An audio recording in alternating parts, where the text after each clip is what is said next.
Welcome to a place for those in search of truth and conviction, a place where we discuss culture, politics, philosophy, and everything in between. I'm Luke, and I'm here with Russ. This is Hardly Strictly Politics. Hell yes, dear listener. The HSP boys are back in the saddle once again for episode number 77. Thank you so much for jumping in the saddle with us. 2 separate continents, 2 separate countries, 2 separate adult beverages just to make it fair, and 2 separate cups of coffee fee. 2 separate fact shamings, 2 separate show preps, 2 separate trails to the same inevitable conclusion. 77, dear listener. 77 is a bi-prime number, factoring into 7 and 11. 1977, Jimmy Carter is sworn in as the 39th president of the United States. 77, the title of the Talking Heads' debut album, released, of course, in 1977. Also, Fleetwood Mac releases their album Rumors in 1977. Star Wars is also released in 1977, changing film history forever, but none of that really matters right now, dear listener, and why is that?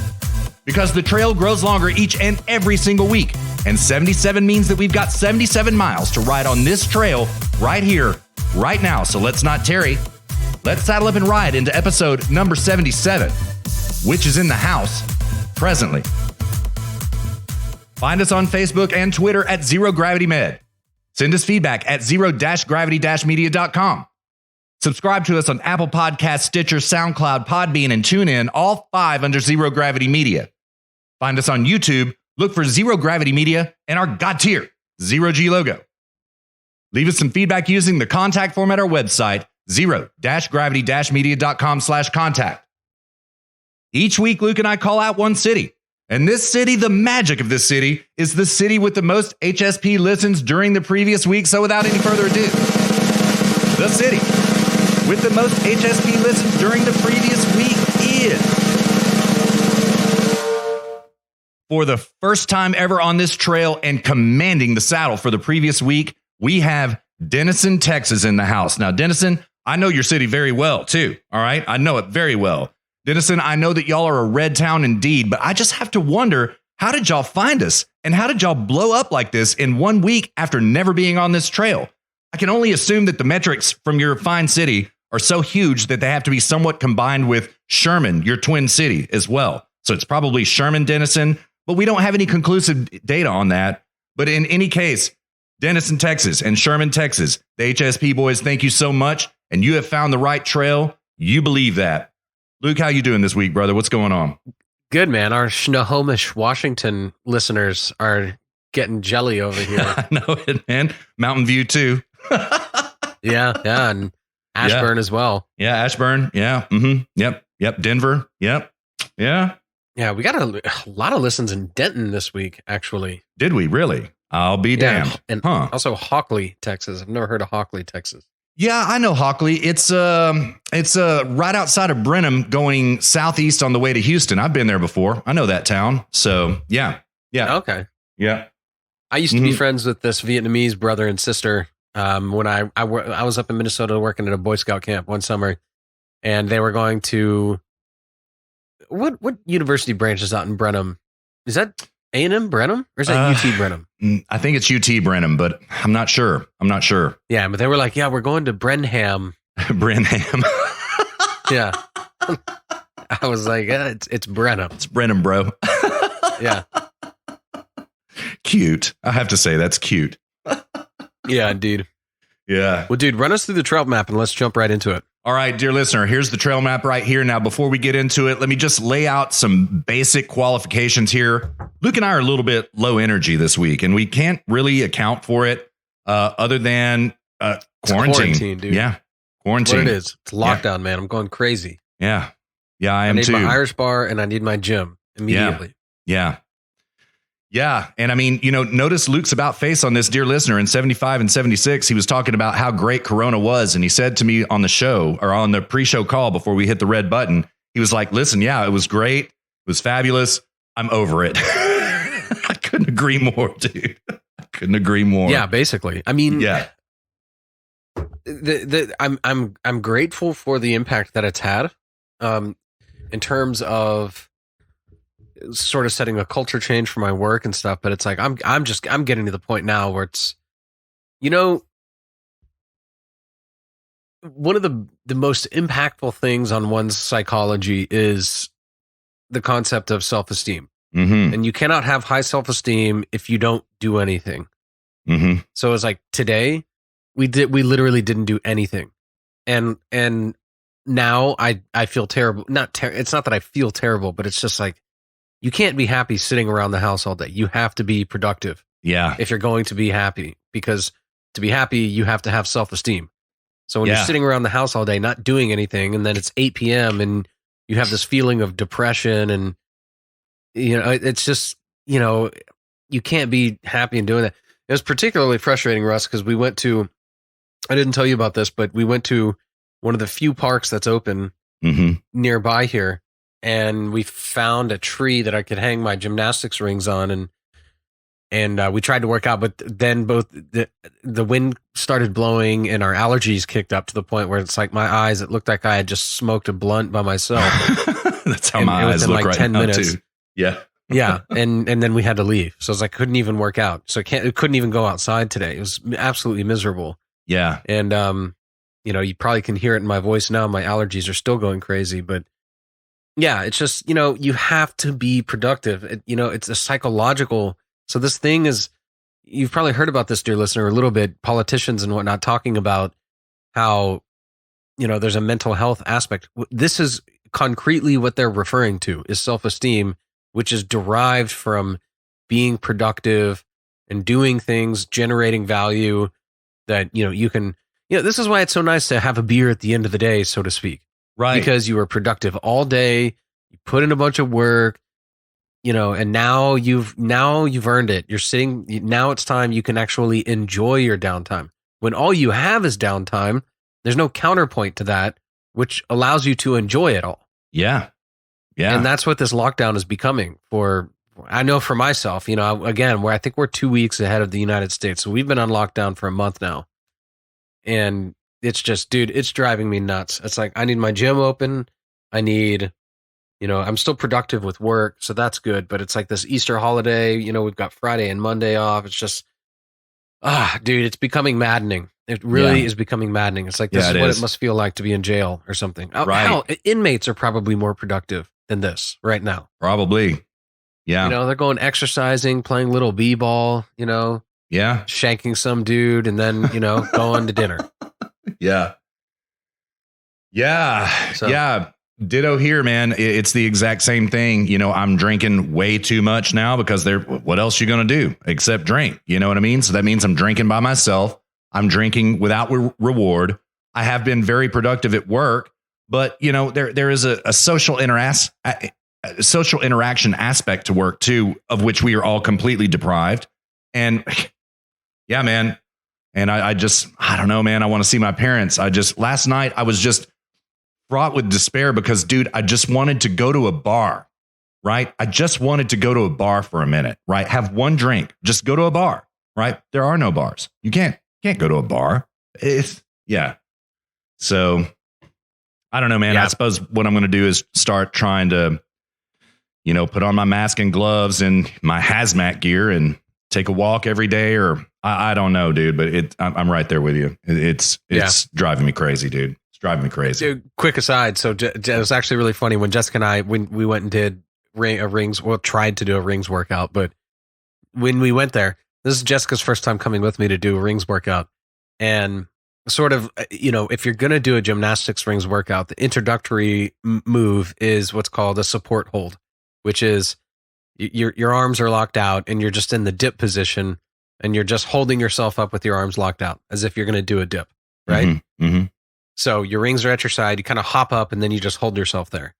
And like, I can barely do that because it's actually really difficult. And my strength to weight ratio is jacked.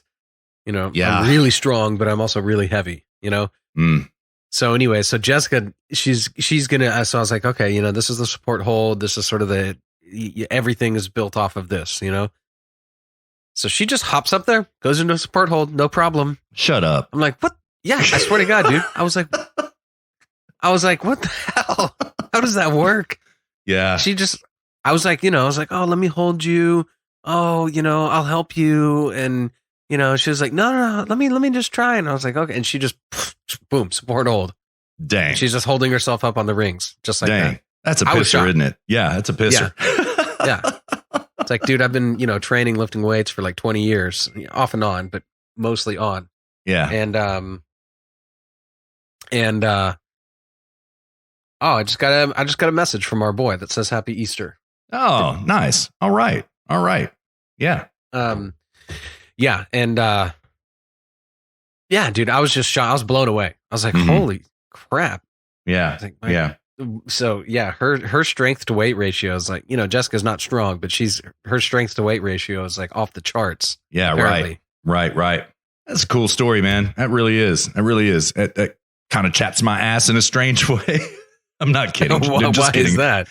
Just because she can. There's no way I'd be able to do that. That's it. I'm just kidding, Jessica. I'm just kidding. So yeah. Yeah, dude. She just hopped right up there. She's like, boom. I mean, and like, dear listener, for anybody who doesn't know, like, you could take like a 5% body fat bodybuilder, ask him to do a support hold, and he would be like, a steroid laden 5% body fat bodybuilder would be like shaking and struggling for that, because it's one thing to do it on dip bars where it's stationary, but when you're hanging by rings, everything is unstable and it's very, very difficult. Yeah, you're supporting the rings from which you are trying to gain support. Yes, that's very hard. Yeah. So, and you're having to clinch the rings in because they want to move out. It's very difficult. Jessica just hopped up there like it was nothing. Like, dang.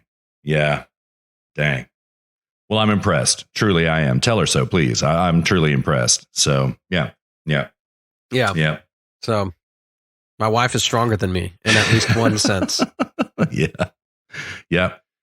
And, dear listener, Luke mentioned the allergies. I have to tell you also, I'm either having allergies or I've got red eyes, and I have been just leaking out of my eyes since about Wednesday. So I either have... Russ has corona. Yeah, I might have the KungFlu.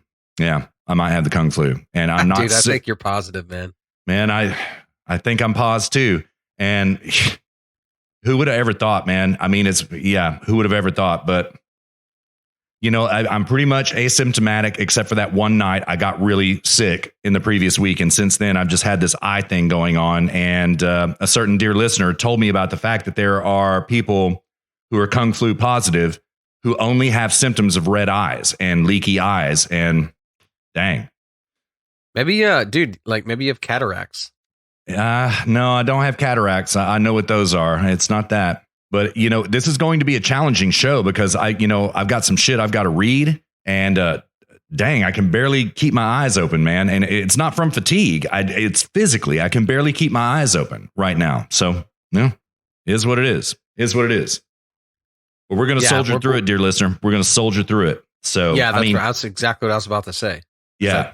This week is a little bit of a slog in some sense, and we're gonna soldier through it. But hopefully this whole corona thing, I think there's a light at the end of the, actually Trump actually tweeted this out. There's a light at the end of the tunnel. Yeah.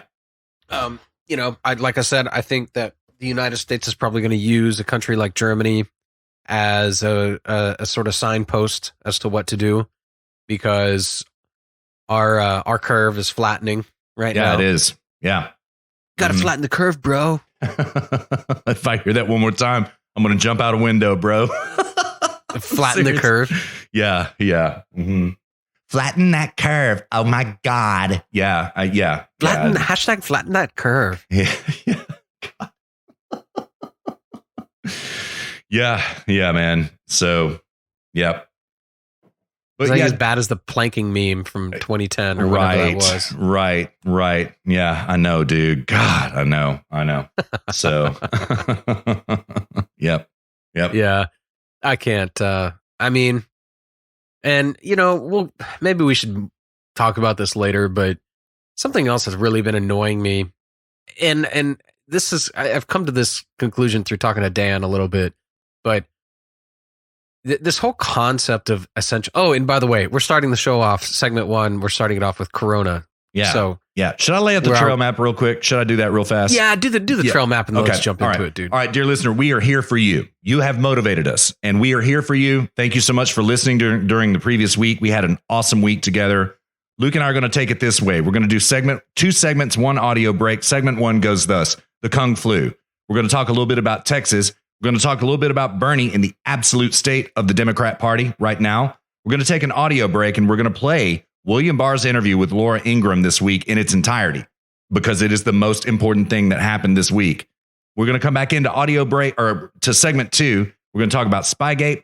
We're going to touch the Fed and the bailouts, and then we're going to get out because we're not in the mood to talk about it today. Frankly, we're just not in the mood. And then Luke has some show prep about Dan Crenshaw cucking on the Joe Rogan show, and we're not going to grab back special it. Yeah, it is very unfortunate. And we're not going to GBS it. We're not going to, for new listeners, grab back special means Luke and I take an audio clip, we jump into it, and we absolutely dissect it and rip it to pieces. We're going to do it in that style, but it's not a proper GBS segment. And we think that should get us pretty close to a two hour and change show, something like that. So that's what we're doing. So sorry to interrupt, bro. So you were talking about a conclusion that you're coming to reach in conversations with Dan. What's up with that? Yeah. No, it's all good, man. You're just trying to flatten the curve. Flatten that curve. Something I had thought about, and it's not through conversations. It's one or two or three comments Dan has made. And dear listener, if you don't know who Dan is, he live streams with us sometime. Very, very close friend. One of my personal best friends. Super smart guy. And, if you want to know who he is, go watch the stream. Yeah. On our YouTube channel. And, this whole idea of essential and non-essential workers has really been bugging me this week. Because when you say a job is essential versus non-essential, the implicit question that which from there arises is essential to whom and for what. Mm-hmm. Right. So if something is valuable, the implicit question is to whom and for what. And the same applies to here. Essential to whom and for what. And they just loosely throw this out there when they say essential to the economy, quote unquote, which is this nebulous, floating, impossible to define abstraction that nobody really knows what it means. So we all just kind of go along with, oh, okay, well, yeah, it's essential. It's not essential. And that's it. Yeah. But for every job that exists on the planet is essential. Absolutely. To the person who has it. Absolutely. Yes. And we should remind ourselves of that when we start shutting down the economy like this. I'm not saying that measures shouldn't have been taken, but every job is essential to the person who has it. Otherwise, they wouldn't be doing it. Yep. Have you ever asked yourself, like, I don't think it's essential that I go to work today. You know what? I woke up this morning. I decided my job's non-essential. Yeah. So I'm just not going to go. Yeah. Paying rent. That's not essential. Yeah. Yeah. Getting a haircut. That's not essential. Taking my girlfriend or my wife out to dinner, feeding my family. None of that's essential. Right. I need to catch up on my, I haven't been playing enough Counter-Strike lately, so I need to catch up on that. That's what's essential today. Right, man. So every job is essential to the person who has it. So there is no such thing as a non-essential job. If you have if your job is non-essential to you, then you should be wondering to yourself why you're doing it. And why you're spending time doing that. So we should always and for me personally, when I think about it this way, this is the humane way to think about it. This is the pro-human. This is the humanist way of thinking about work, is that it's essential. Every job is essential to the person who needs it. So we should consider that when we consider shutting down businesses and as a result, people being laid off and all of this thing. You're actually shutting down essential jobs that are essential to the people who have them. Yeah. And then turning around and saying, oh, these jobs aren't essential to the collective group. And, Yeah. You know, they're not, at the end of the day, you know, that essential. So yeah, that's something that's been stuck in my craw this week is this whole framing of essential and non-essential, because every job is essential. yeah, Unless you just literally are, you know, sadistic and work because you enjoy suffering.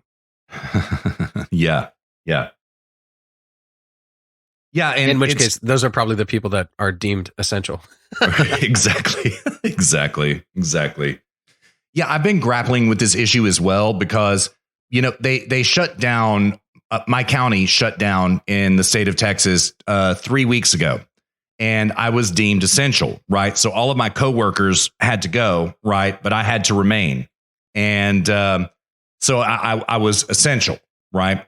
And then so I go working like this for 2 weeks, you know, thinking, I'll be honest, like, man, this sucks. Everybody gets to be home and I'm essential. I have to be here. I have to report every day and do this and that, right? And then all of a sudden, Friday week, I was determined to be non-essential, right?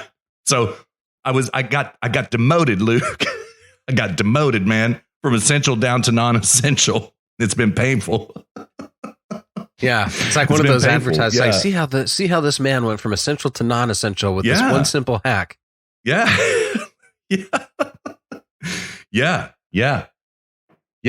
So yeah, it's been stuck in my craw as well, man. That's the perfect way to put it, you know. And you know, and it's this other thing that I've kind of been wanting to talk to you about. Okay. Rush laid out an argument on Tuesday of this past week. He did shows, I think, every day except for Monday when he had chemo.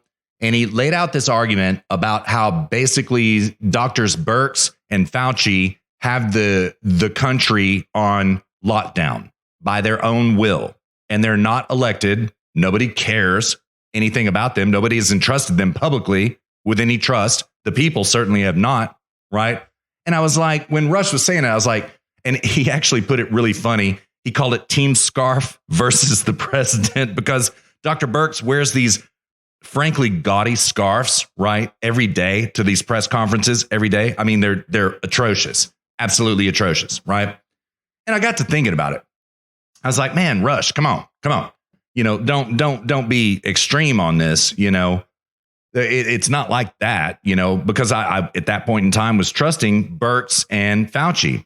And then I began to notice that every time in the press conferences this week that Trump would come up to the microphone and say, we've got to get our country open again. We're not meant to be at home, isolated, looking out our windows at the world and there's nobody there. We're meant to be a productive people. We love our country and we need our country to be successful. I agree entirely. Every time he would do that, like, you know, Tony Fauci would come up. Let's just reemphasize once again that the reason we are beating this virus is because of social distancing. It is because we got ahead of the curve that we are now in front of the virus. And if we stop now, we're going to be reinfected. Oh, my God. And Birx will say the same thing, you know. I just want to reemphasize once again that it's because we were so smart.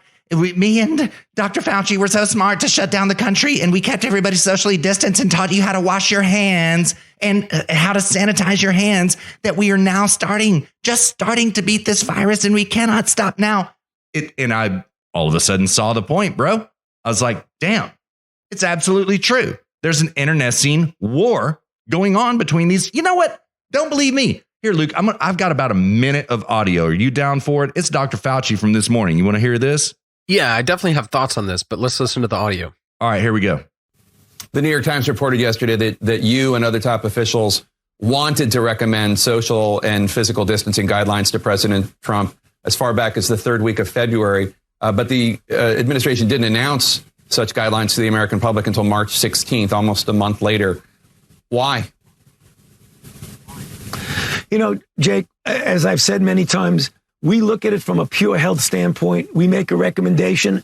Often the recommendation is taken. Sometimes it's not. Dang. But it is what it is. We are where we are right now. Dang. Asshole. Do you think lives could have been saved if social distancing, physical distancing stay-at-home measures had started third week of February instead of mid-March? You know, Jake, again, it's the what would have, what could have. It's very difficult to go back and say that. I mean, obviously, you could logically say that if you had a process that was ongoing and you started mitigation earlier, you could have saved lives. Obviously, no one is going to deny that. Asshole. He absolutely, what that is right there, dear listener, is a veiled attack against the president. That's what it is. He works for the president. He reports to the president. And then he goes on Jake Tapper on CNN and attacks the president. Fire his ass immediately. Fire his ass tomorrow, if not today. Do it. Mr. President, we know you listen to the show. Do it. Get rid of these scum. Get rid of them immediately. All right, Luke, what are your thoughts, bro? Yeah, definitely not. I'm definitely not on the same page. I mean, I think that, frankly, I think his second statement about yes, of course, you could logically deduce that we could have saved lives. I think his point, what he was trying to say, and you know, this is why he's where he is and not any higher, is because he's not able to communicate this in a better way. I think what he was saying is like, yes, of course, like we could tell everybody to stop driving and you could logically deduce that then we would have less deaths. My job is to report on this strictly in the context of public health. Then somebody else has to take that and integrate it with everything else, the economy, jobs, everything. He was like, so I take his commentary to be, yes, of course there would be less deaths, but I just make a recommendation. The recommendation is taken or it's not, because the person to whom I am making that recommendation has to integrate that in a much bigger context. But my job isn't to integrate that's a fair point. Yeah, in a much bigger context. I'm just making a strictly public health recommendation. Yeah, that's a fair point. I think that's all he was saying. There's another thing about this, which is that the media has been, and I don't know if Trump or if Rush fell for the, I mean, the media has been for weeks attempting to draw a divide between Fauci and Trump. Yes, they have. That's true. Yeah. And both of the two have been this whole time, guys, stop doing this. Yes, they have. You're right. Yeah. So I don't know. I mean, I don't have a huge problem. I think he's just from a public health perspective, like, look, if we want to minimize this, we need to take X, Y, and Z measures. Then Trump takes that and says, okay, I'm going to take X, but not Y and Z. And then CNN goes, hey, you know, if you had taken Y and Z, would there have been less deaths? And that's all this is. Yeah, man, you know what? You've convinced me. That's a fair point. That's a fair point. But let me say here, I see both arguments. I do see the Rush Limbaugh argument, and I do see yours. I see both. And so I'm kind of here in the middle. You know what I mean? I do think that these social distancing recommendations were good. I do. I think that it was necessary at that time to slow the acceleration of infection at that point in time. Okay. I do. Right. But dang, bro, look at how depressed we are. And look at how you look out the window and there's nothing going on. Right. A balance has to be struck here. Right. A balance has to be struck. So, and President Trump said that in his presser on Good Friday. He was like, I'm going to make the hottest decision I've ever made in my entire life. And I only pray to God that it's the right decision. Yeah. I have to decide when to reopen the country. He's right about that. Yeah, he's right about that. So, you know, regarding before the audio clip, regarding the comments on how Trump would say we want to get the economy open, and then immediately after Fauci would come in, and it's Fauci, right? Yeah. Because I don't, dear listener, sometimes I'm hazy on name pronunciation because I read everything. I don't get American news over here, so I read everything. So sometimes I'm just like hazy on how names are supposed to be pronounced, but it's not drilled into my head every day, for better or for worse. I think sometimes that's for the better. But I view this, Fauci coming out saying one thing, Trump coming out saying nothing, even within the same presser. I view this as this is a psychological technique of persuasion called push-pull. Yes, it is. And that's all this is. It's Fauci and Trump tag teaming push-pull. So, I see. On the same. Oh man, I'm gonna have to think about that one a little bit. I'll think about that. Because Trump is looking at the stock market and he's looking at the economy, and he's like, I have to be the one advocating for reopening the economy, but I have to visibly have some sort of check in place, and that's Fauci. Yes, it is. So I am convinced that Trump went to Fauci and was like, look, I want you to push the social distancing, push the lockdown, so that, and I will say I have to listen to you, but I'm going to then come around and push the economy being open. We have to do a tag team effort of push-pull to keep the markets from absolutely cratering, keep people in high spirits, to know, so that they know that we're trying to get through this as quick as we can, but that we are doing it with, we're doing it responsibly under the guidance of expert advice. That's all I view this as. That's it. I will respectfully consider that. I think that is a really good argument.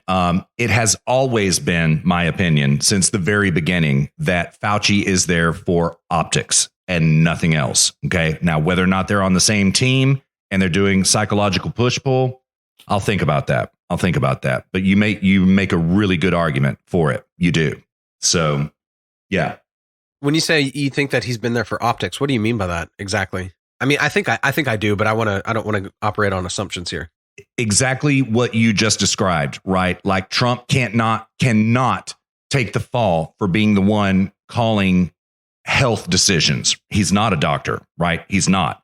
He's got to run this like a business. And so he brings in, Doctors Birx and Fauci, who didn't solve the HIV epidemic, but they were on the front lines of that in the 80s, right? He brings them in because they are renowned experts and defers to their opinion in the interest of optics, so that he does not take the fall for making a wrong call like everybody's claiming he did about, he just didn't take it seriously in the beginning and now people are dying, like Nancy Pelosi. This is what she is saying. This is what Adam Schiff is saying. They're about to try to impeach him again for that action, right? So I first of all, my gut feeling is that Birx and Fauci are both liberal. In fact, I can prove that. Birx, or Fauci's wife, contributed, it was reported, $2,100 to the Hillary Clinton campaign. It was $8,000 to the Hillary Clinton campaign. And Birx has been a lifelong Democrat. We can prove this. Okay. Optics, thereby optics. These are the left's heroes, right? And I can't recall the piece, but Rush read a piece Tuesday or Wednesday of this past week about how there's a doctor who's a never Trumper, is very concerned rather that Trump has been overly deferential to these two doctors, right? Because this guy, even though he's a never Trumper, he wants the economy open again, right? He thinks that economic stagnation will kill more people than the virus itself. He makes a very compelling argument there too. But his point is that he thinks that Trump is looking overly deferential. Yeah, I get the argument. Rush agreed with him. Okay, I get the argument, right? Nonetheless, I think that these people are here for optics, right? It's how do you explain this? A display of cooperation, right? A display of deference, right? And exactly what you were just saying. Now, again, I will think about whether or not they are working in tandem on the same team. You made a compelling argument, right? But go ahead. Good. I mean, I have no reason to think that they aren't. Yeah, I do. I will say I do. Yeah, I get my information from Trump himself, Fauci himself, and then a smorgasbord of news, little, pieces of information coming from various news outlets and also Drudge. And I have no reason to think that they aren't. I mean, I think Trump is just a much more straightforward person than I think people give him credit for. Right. And so, right. In my mind, if he's saying that that he's listening to his experts and they've got this team assembled and Pence and this and that. And I just believe him. Yeah. I have no reason to not believe that. I don't, if Fauci was not doing a good job and this and that, I mean, I just think Trump would just can him and replace him just like he does everybody. That's true. Fact, that's true. I mean, that's been like the one big criticism. I mean, this is actually funny, from the left on this is, they always criticize him. It's like, oh, look at the turnover in his cabinet. He's just firing everybody. Well, yeah, that's because he's just like, nope, you're not working out. I'll replace you. Okay, your replacement's not working out. Okay, let's replace you again. He just does that over and over and over again. I don't know why this, particularly in such a serious and dire situation, I don't know why he wouldn't. I don't know why he would break from his MO on that. Well, the most compelling argument to your point that you have made, and I agree entirely, is that every time the media tries to draw a division between Fauci, Birx versus Trump, both of them, all three of them rather, come together and they're like, okay, this is fake news.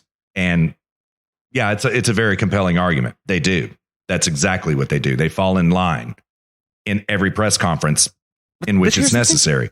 Here's the thing. So is Rush. That's the surprise. I'm actually shocked to hear that. I didn't know that about Rush. He's being very, in my opinion, sorry, dear listener, we love our boomers. Yeah. And we love Rush. We love Rush. And we love Rush. But this sounds like a total boomer take to me. Yeah.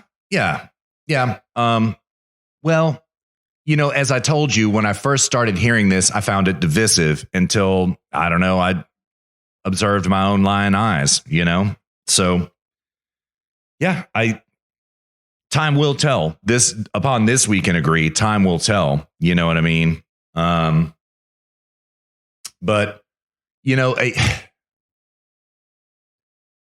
Birx and Fauci seem to be completely against opening the economy again. This is the fly in the ointment for me. Okay. Completely against it. Right.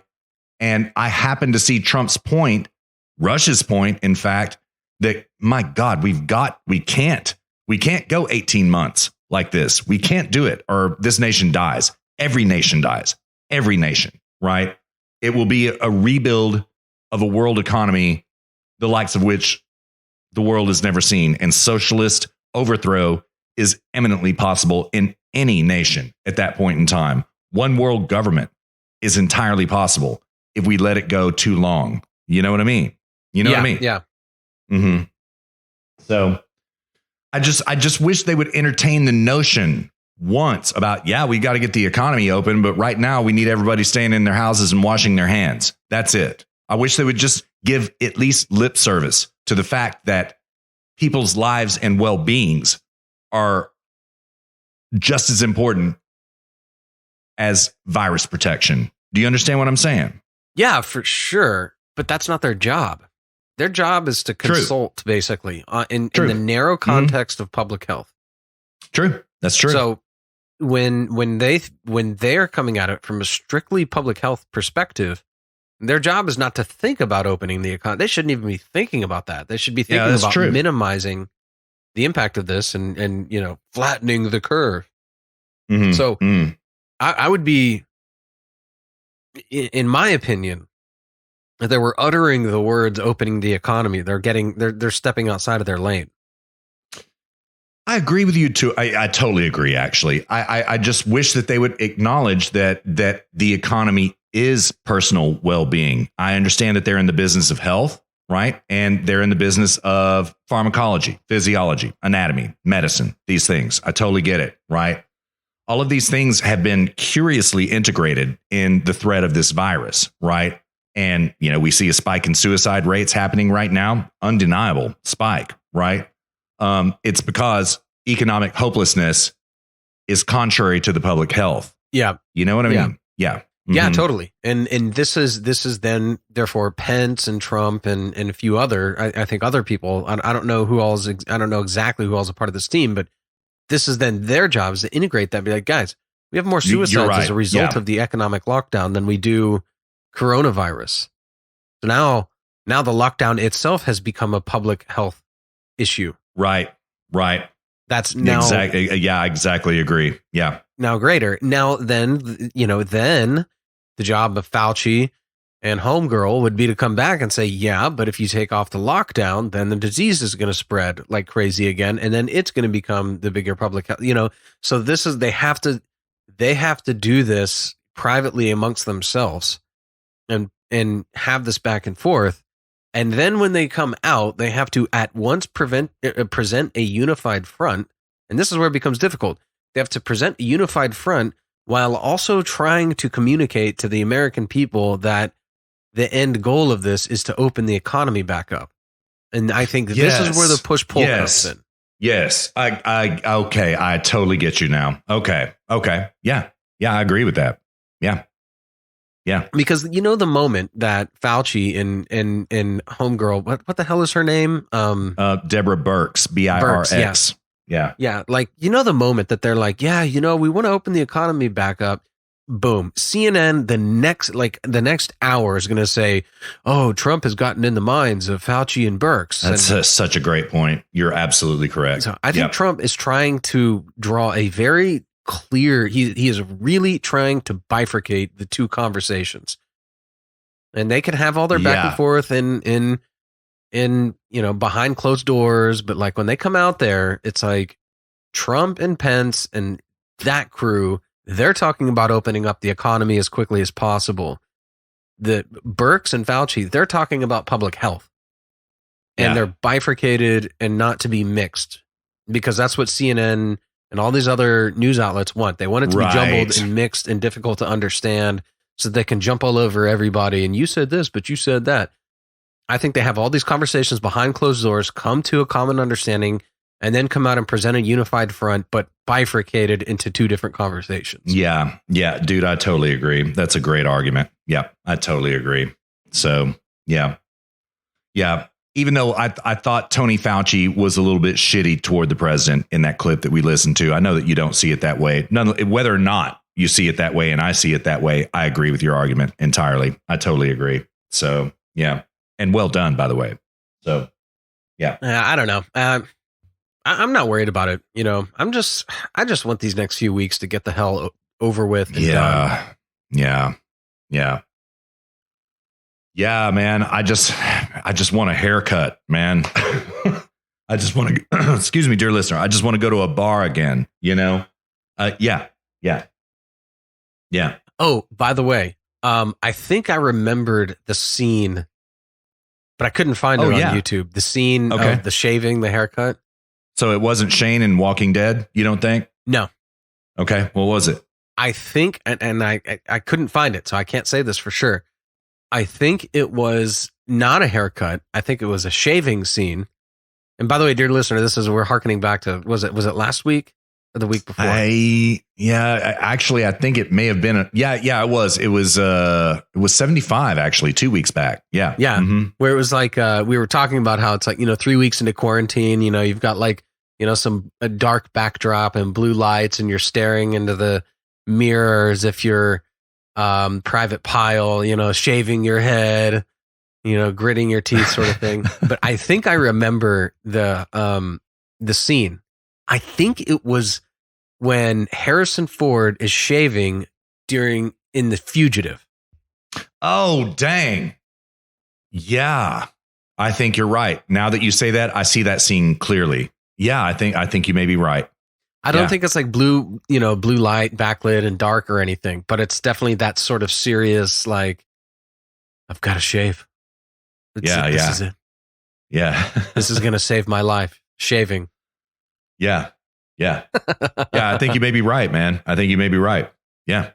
That was one of those movies. It was 76 because I sent that to you on Monday. I was like, dude, it's Shane in The Walking Dead. And you're like, no, that's not quite it. Send me a link. And then I found the link and sent it to you. And I started looking at it too. And I was like, that's not quite it. That's not quite the one, So yeah. Yeah. The Fugitive is one of those movies we had on VHS when I was growing up. And I've seen that movie like a million times. Yeah, I have too. Same with us. Yeah, we had it on VHS. Yep. So, yeah. Good old VHS, dude. Do you think anything like that will make a comeback, like CDs, VHS, or you think that's done for good? CDs, yeah. CDs are still very much in use among DJs. As our vinyls, all the hipsters are buying up vinyls like crazy. I always, I've worked in media forever, and I've always thought tape was such a horrible media. Even digital tape is a horrible media. So I've got to say, I hope not, man, because VHS is awful, dude. It's awful. So, yeah. But you know what? Yes, I do. I think that you're going to start seeing demand for collection of VHS tapes, right? Nobody has a player with which to play these VHS tapes, but they're going to collect the tapes anyway. You know what I mean? I just suspect. I mean, I miss rewinding. Do you remember like Be Kind Rewind? Yeah, I do. Yeah, Be Kind Rewind. Yeah, who was that? Blockbuster before they went under? Yeah. Yeah. Mm-hmm. Yeah, Be Kind Rewind. God, much simpler days, man, than these, is it not? First world problems. Actually, what am I talking about? Well, those were first world problems. The problems we have now is a global problem, right? So just better days. Yeah, indeed. Yeah. I like hitting that rewind button. That's the show title, by the way. Be Kind Rewind. All right, done. Yep. Let me put it here. All right. Yep, done. All right, cool. Yeah. Yep. So along these lines of the love in the time of KungFlu, we had a group chat last night, dear listener, on our private server, and Luke's sister called out that she had heard that Greg Abbott is about to start reopening Texas, and I researched it a little bit, and I found sources before we even got off the horn, and it's absolutely true. Got a Newsweek piece here. I'm going to take it from the lead as well as I can read right now, dear listener. I'm going to take it from the lead. It goes thus. Republican Governor of Texas, Greg Abbott, said he plans to allow businesses to reopen with an executive order that would lift the coronavirus lockdown in a, quote, safe way. You know what? I'm not going to read anymore. We haven't heard specifics about how Greg Abbott is going to do it. We expect an announcement in Texas on Monday or Tuesday. And they're working on it over the Easter holiday, and we'll see what happens. But I sort of suspect, once again, that Texas will pioneer the way forward out of this confinement, man, out of this lockdown. I think Greg Abbott is going to make it happen. I know certainly that he is determined to do it. And thank you. Can we say her name or can we not say her name? Who? My sister? Your sister? Yeah. Yeah, dude, she's on the stream. CHYNA. All right. Thank you, CHYNA, so much for alerting me to that fact. And you're absolutely correct. And I suspect we'll be hearing something in the next few days about how this is going to happen. Yeah. Yep. And also, there's been a lot of freak out in Texas because a lot of evangelicals. Now, listen, we love our evangelicals. Right. But there have been a lot of people wondering why it is that liquor stores are essential service. Tell you something, dear listener. Liquor stores are essential service. You believe this, right?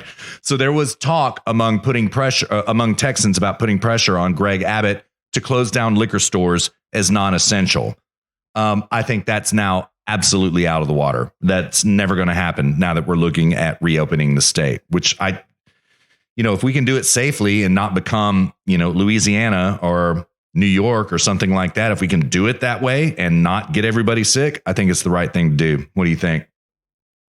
Yeah, totally. I mean, the comparison between liquor stores and church services is just absurd on its face. They're two fundamentally different things. Yes, they are. Yeah. I mean, don't get me wrong. They're both serving wine.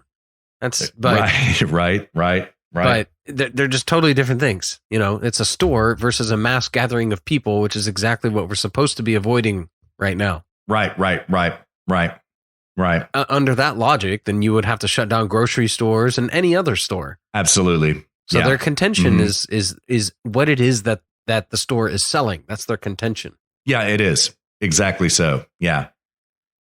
You whiskey drinkers don't need your whiskey. Sir, believe me, I certainly do need my whiskey right now. You better get Jesus over here and start turning some water into wine if you're going to shut down the liquor stores. Yeah, straight up, man. Straight up. I'll tell you what, you close down liquor stores, I become a looter at that point. I'm kidding. I would never do that, but still the thought has crossed my mind, so just kidding. Dude, did I send you that screenshot from Poll about the police have stopped enforcing social distancing in the projects? No, you sent me one about Nexium, which was fascinating, but no, you didn't send me that one. Oh, dude, I've got to send you this, and then you've got to. Yeah, here we go. I'm sending this to you right now. All right. You had to describe it. All right. You can probably read it. I mean, it's text, but there we go. Oh, you did send me that. So dear listener, please keep in mind that I can barely see right now, but it is a riot going on in the projects, and it's from 4chan in DC. In DC, yeah, it's a World Star Hip Hop piece. Of which, course. if y'all know World Star Hip Hop, like what they do is kind of, it's a black culture website that, how would you describe it, Luke? They put fights between whites and blacks on there, and it's the fights Quentin between Tarantino blacks of the internet. That's what it is. Yeah, absolute nihilism. They cater to the Mhm. lowest of human emotions by recording fights and people getting their asses beat and the dregs of society. And I don't mean that in blacks. I mean it, like societal actions, people fighting each other. It's not just blacks, by the way. It's whites. It's everybody. Just the most depraved, not the most depraved, but like pretty close to it. Besides like wrecked threads, pretty close to it. Yeah, the most depraved that humanity can get while still being able to post it to Facebook. Right. That's what it is. Right. And they just that's their whole business model. Is just videos of that on Facebook and social media. So it's people getting knocked out, people just this sort of thing. Yeah. So the caption on 4chan, it's a video. It's a World Star hip hop video. DC cops take the L trying to enforce social distancing in the projects. And somebody on 4chan comments to this video. These constitutionalists just want the freedom to gather without cops harassing them. Why won't whites just admit that the legacy of slavery and white supremacy is killing blacks who have COVID-19? Dang. These constitutionalists just want the freedom. And it's like all these people out rioting. Oh, God. That's pretty good. It's pretty good. Yeah.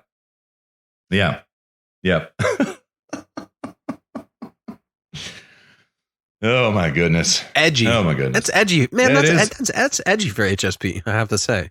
It is edgy for HSP. We usually try to back away from these things, but, now that we're both going stir crazy and getting the madness, why not? I'm getting a little edgy right now. Yeah. Yeah. I'm like that. I'm like the steps. I'm like the son from Wedding Crashers. The creepy one that does the creepy paintings. Oh yeah. Totally. That's like me right now. I know, bro. I know, man. I know that feel. Oh my goodness. Yep. Well, man. So what do you think about Bernie punching out this week? Oh, Burn. I mean, he has fulfilled his name, Burncock. Yeah. We had a revolution going, but our revolution has failed. I now bend the knee to the Democrat Party, and I bend the knee to Joe Biden. Yeah. I was kind of surprised, but not surprised. You know what I mean? That type of thing. So I was relieved. I'll say that. Yeah. I don't want anybody like him or AOC or anybody getting near that. I mean, he wouldn't have beaten Trump, but still, it's symbolic. You know what I mean? Yeah. I don't want anybody can't even get to the main floor debate. Yes, it is symbolic. Yeah. So I'm very happy that he bowed out under his own accord. Now the Bernie bros only have themselves to blame. Yeah. And I don't know that Biden has it in him. I actually found right when we hit the record button Fox an hour ago posted an article, Mark Cuban, coronavirus pandemic means presidential run is possibility. And I think he will run on the left. Yeah, he will. Yeah, he will. It's funny because he was on Rick Roberts 2 weeks ago and he was on, was it Tucker? No, it wasn't Tucker. Yeah, I think it was Tucker, swearing up and down that he would never run for president. But, here you go, So, yeah. Yeah. I think it doesn't matter. I actually like Mark Cuban. He pisses me off sometimes, but I actually like him, right? I think he's a likable dude. It's too late. It's too late for Mark Cuban at this point, I think, right? You have to be laying groundwork like Andrew Cuomo is right now, I think, in order to... I don't know, man. Really? You think he would be viable? I think he would be viable. I think people are so desperate. I think everybody knows. I mean, even Joe Rogan said he would vote for Trump over Biden. Yeah, he did. And Rogan was a Bernie bro. Yeah, he was. Yeah, he was. So I don't know, dude. I think people are so desperate for something, anything other than Biden. Not Bernie, but anything other than Biden. And to me, Mark Cuban is a very, very, very solid stand-in candidate, primarily because he rivals Trump's business experience. He does. He's very smart. Yeah, he is. And young, charismatic. And I just thought of a funny story about Mark Cuban. I'll tell you when we get off the phone after this, when we hit the black button, I'll tell you. Maybe. But this would be a left field candidate to me, right? Now, before I make this case to Luke, dear listener, we want to call to your attention something that has just developed today. We've got a zero hedge piece here. Believe all women. Joe Biden's sexual assault accuser has now filed a criminal complaint. I'm going to take it from the lead. It goes thus. Best I can. Tara Reeder, the staffer who recently accused Joe Biden of sexually assaulting her when she worked for him more than 25 years ago, has now filed a criminal complaint against the presumptive Democratic nominee. Dang. So Joe Biden's got some problems. Not to mention Ukraine and Hunter Biden and his derelict son and all that kind of stuff. Not to mention that. Now he's got criminal sexual assault charges filed. Okay. That's a problem, right? Can the Democrats, and surprise, Zero Hedge is the only source I found for it, Luke. There's nothing else out there. They're trying to be as quiet about this as they possibly can until the bitter end. Now, can the Democrats run an accused sexual assaulter in this primary, or rather in this election, against Donald Trump? The left would make the argument, oh my God, Donald Trump is a sexual assaulter. He always has been. Remember Pussygate? Oh my God. That's what they would say. But Stormy Daniels, oh my God. There's a problem with all of this. None of it was true. Okay. We don't know whether or not it's true about Joe Biden and Tara Reeder yet. We don't know. Okay. So at this point in early April, with the election 7 months away, can they take on this water, Luke? Or do they have to abandon him and go with someone like Andrew Cuomo or Mark Cuban? What do you think? I will be surprised if I see Donald Trump and Joe Biden on the same debate stage. Same here. I don't think it'll be Biden at this point. I've always said that. I've always said it'll be Michelle Obama. I've always said that, right? Or Hillary, right? Now I say that at this moment looks a little less likely.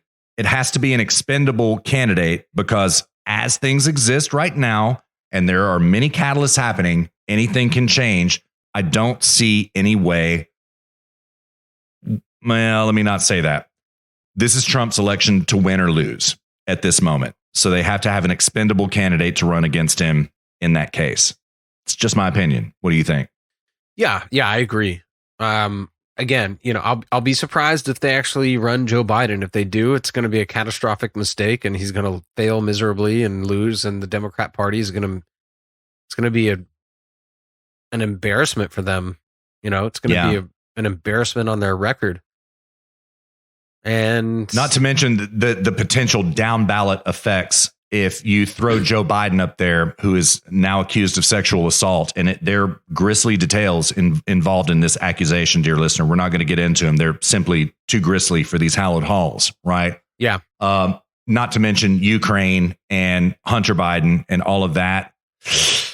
It's a big risk. It's a big risk down ballot for them in local elections with Joe Biden at the top of the ballot. Do you know what I mean? It's a really risky proposition. Yeah. 100% agree. I think it would be a huge mistake on their part. And they're idiots if they actually run Joe Biden. I think that if they run Joe Biden and then Joe Biden loses, I think you'll see the vanguard left disappear quietly into the night. Yeah, I agree. Yeah. And I think you'll see them replaced by the Dem Sox. Yeah, I do too. I fully expect that. Yeah. And by the way, man, I forgot to tell you, the Young Turks ran a poll the day after Bernie dropped, right? It's like, now that Bernie is out of the campaign, who are you going to vote for? Number 1, Donald Trump. Number 2, Joe Biden. Number 3, write-in. Number 4, nobody. Excuse me, dear listener. Well, poll got hip to this, and they cooked the books, as they always do. And it ended up being, with 300,000 votes, 99% Donald Trump. Are you serious? Yes. Did the Young Cox answer to that or no? Not that I know of, but I have to be honest, I've not really looked into it. I don't know. So, yeah. Yeah, I don't know. So, the Young Cox, man. I could, yeah.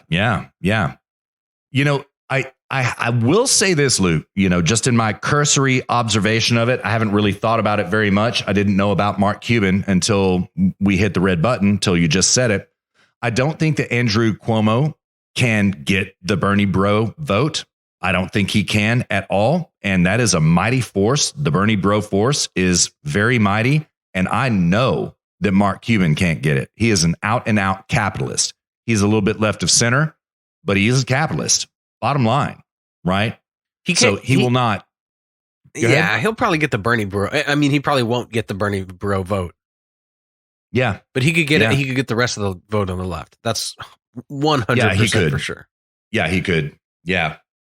Oh man, it just goes back to what we've been arguing, dear listeners, since episode number 1. The left is so fractured right now; they just can't get it together. And even the only thing that they can unite around is that they hate Donald Trump, but they can't agree among themselves about anything. Right. And I don't see a. Go ahead.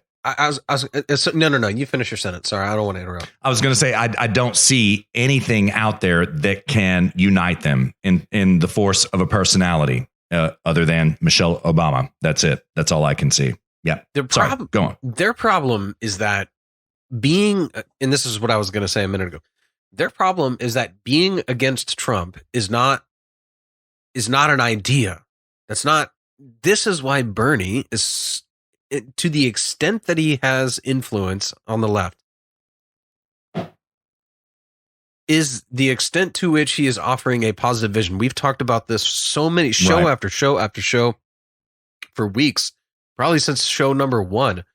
Actually, yeah, when we first detailed, I don't know what show it was, Russ. It was number 6. Dem Sox, number 6. Yeah, we detailed like the melting down of the fact that the reason the Dem Sox are actually gaining traction is because, unlike their counterpart on the left, the vanguard blob middle left, the Dem Sox offer a positive vision for the future. They have a something which they are offering.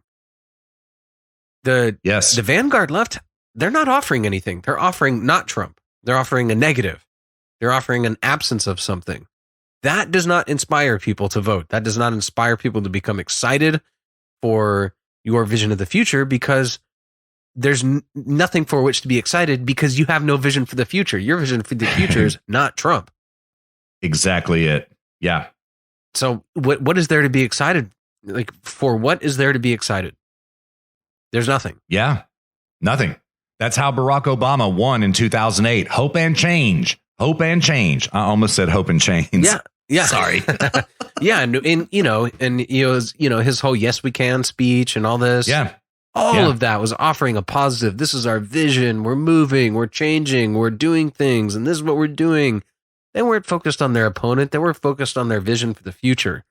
Exactly. Bernie is the same way. This is why AOC, as dumb as she is, she's still way more dangerous than Nancy Pelosi, because AOC offers a positive. It's not positive in the sense that it's actually positive, but she's offering a something. She's not offering an absence of something. And right. This is why AOC is far more dangerous than Pelosi. This is why Bernie is far more dangerous than Biden. And this is why anybody who comes in on the left at this point and offers anything, something, they will win. They should win the support of the left. Anybody who offers anything. Mm-hmm. Mm-hmm. They may not win the Bernie Bros over, because the Bernie Bros are all communists and socialists. So if you're not on board with them, they don't even like Obama, because Obama was a cuck to them. So, so you may not win the Bernie Bros over, but you will win the left over. You'll win the majority of the left vote if you just. It's like from Office Space when the consultant asks the guy, who's like, "What would you say you do here?" Right. If you just come do anything, something, you will win the majority of the left vote. I think Mark Cuban could do that. I think Mark Cuban could come in. I think he has the foresight to understand that I can't just come in and be against Trump. I have to offer a something. And, yeah, I do too. And I agree with you that I don't think the Bernie Bros would get on board with that. But I think I think he has the wherewithal to know that he has to offer a positive vision, some sort of game plan. You can't start a business. You can't become a CEO. You can't do what Mark Cuban has done over the course of his business career by saying, I'm not going to create I'm not going to innovate and create a new product. I'm just going to take out my competitor. Right. Business people inherently understand that you have to create something. You have to offer something. This is why Mark Cuban would be a very, very difficult opponent for Trump, because he understands that. I agree that he would be difficult for Trump. He is nothing if not tactically shrewd. He really is. So yeah, I watched an interview one time of his, and they said, "What do you look for in a business partner?" And he said that they can make me money. That's what he said. Mm-hmm. Yeah, and I was like, I don't know. I get it. But I don't know if I agree with that. But when you said tactically shrewd, that's the thing that came to my mind. Right. Mm-hmm. Yeah. Yeah. I mean, when I look for somebody in a business partner, I think of somebody that I can work with, somebody that I can work with over time, that we can get along with. Can this person make me money? I don't, that's part of it, but it's not that narrow in context. Right. Right. In that sense, he's definitely like pretty shrewd. What's also interesting, I could totally see the Ayn Rand, the objectivists getting on board with Mark Cuban. Shoot, I can too, for sure. Because he's talked about that Ayn Rand before. And the objectivists hate the right. They don't like the right. They don't like anybody on the right. Yeah. Yeah. So the ARI, the Ayn Rand Institute, they'd probably be like full on supporting a Democrat candidate. Right. The times they probably would. Dude. Yeah, I know it, man. It's insane. Well, I do think I do think he's threatening. I think if he's going to really do it, he needs to declare this week that he's running for president. You know what I mean? And debate Joe Biden, which will be nothing for him, but like get the message out there. You know what I mean? And oh God, get a platform Mark Cuban out there versus Joe Biden. That would be hilarious. Oh man, that would be a dog walk, man. Seriously, it would. Yeah. I think Mark Cuban would be a breath of relief for many people on the left. Yeah, I see that. Yep. And if he got the nomination, I think he would be threatening to Trump. Now, do I think that he could? Yeah. Do I think he could beat Donald Trump? Not at the moment. We would have to see a platform first. I don't know. But Trump's approval numbers are really skyrocketing during the KungFlu. They really are. He's really going up right now. He's because of his effective leadership, right? So, and we have no polling data on Mark Cuban whatsoever. We'll see what happens, man. Yeah, we'll see. If Mark Cuban runs, I mean, I have two thoughts on that. If Mark Cuban runs and gets the Democrat nomination, two thoughts. One is I will be legitimately concerned at that point for Trump's reelectability. Yeah. Number two is that's the least worst alternative to Trump that could have come from the left. Yeah, that's a fair point. I agree. So, I think that he would govern as president as somewhat of a centrist. I don't think that he's going to be a freakish leftist. Yeah. You know what I mean? So I would much rather have Mark Cuban than any other possible candidate that the left could toss up. So yeah, I agree. For me personally, it's a win-win. Well, I mean, don't get me wrong. Like we would lose, we would probably be a little bit worse off if you got. I mean, I don't know. Again, like you said, we'd have to see a platform. But yeah. But I mean, if they toss up Mark Cuban, then I'm like, okay, if Trump loses, you know, not all is lost. It's not Bernie, you know, it's not Biden. Right. Oh man, perish the thought. Let's don't go there yet. But I get your point. Maybe we should just black pill, dear listener, for like months leading up to this. So that way when Trump gets reelected, we're all that much happier. Yeah, exactly. Maybe so. I can't remember. I had a friend one time and I told her, I was like, she was like waiting. I think it was work. Yeah, it was at work. And I had to give her some piece of information and it was going to be really good or really bad. And so it ended up being really good, but I related to her as if it were really bad. I was like, no, it's the other outcome. And she was like all distraught. And then afterwards, I was like, no, actually, I'm lying. It was the other one. So it was really good. Yeah, I've done that. And then she was like, oh my God, blah, blah, blah. And I was like, see how much happiness I've given you. You should thank me for that. Yeah. Totally. Totally. You know, because the good thing happened. And now you're even more happy because you thought it was the bad thing. So there's a happiness delta for which I'm responsible. Exactly. Yes. Oh, should we go to break, man?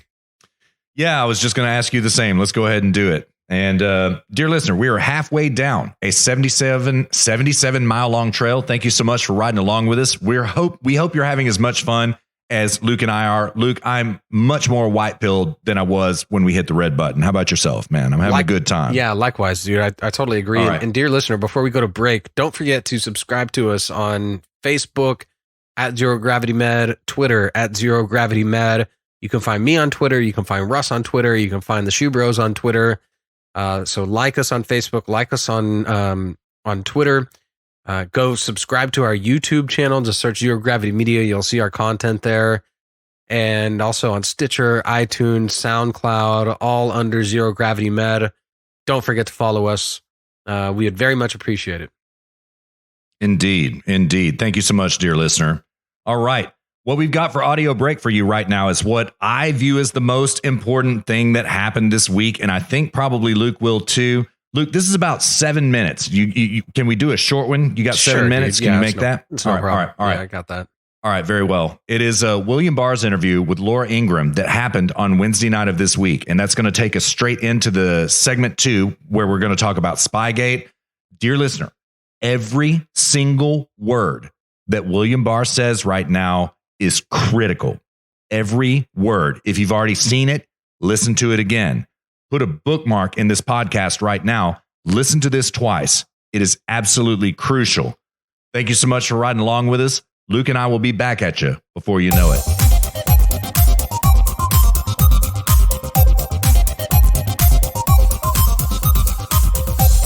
Last week, I believe you urged consideration of the federal inmate population given the coronavirus. Where does that stand now, given the concerns about the spread of the virus inside state prisons and obviously federal facilities? We're not going to open our prisons and let prisoners go free. Our mission is to protect the public, and we're not going to do anything that's contrary to that. Where we find a prisoner who is vulnerable because of their age and their medical condition, that has served a substantial part of their sentence, that has not been convicted for a violent crime or a sexual crime, does not pose a threat to the community, we're using every tool we have to put them in home confinement, provided we think home confinement will not be more dangerous than staying where they are, and also after a quarantine period where we can ensure that they're not taking the disease into the public. You have been criticized recently for focusing on the drug cartels during the COVID virus. This issue of drug cartels, it doesn't feel like that is the frontline concern of every American right now. It might have seemed like an odd thing yesterday to be talking about drug cartels. It's not top of mind for the healthcare workers who are on the front lines of this, Chuck, and for so many Americans. Well, it might come as a surprise to some of these people that the federal government, the Justice Department specifically, has 115,000 people who are dedicated to protecting the public safety, including preventing narcotics trafficking. And we're actually able to do more than one thing at a time. And we're handling different kinds of cases. Maybe fraud is not on the top of their mind, but we still police fraud. It's very interesting because drugs kill 70,000 Americans a year. 70,000 a year. And it's poison.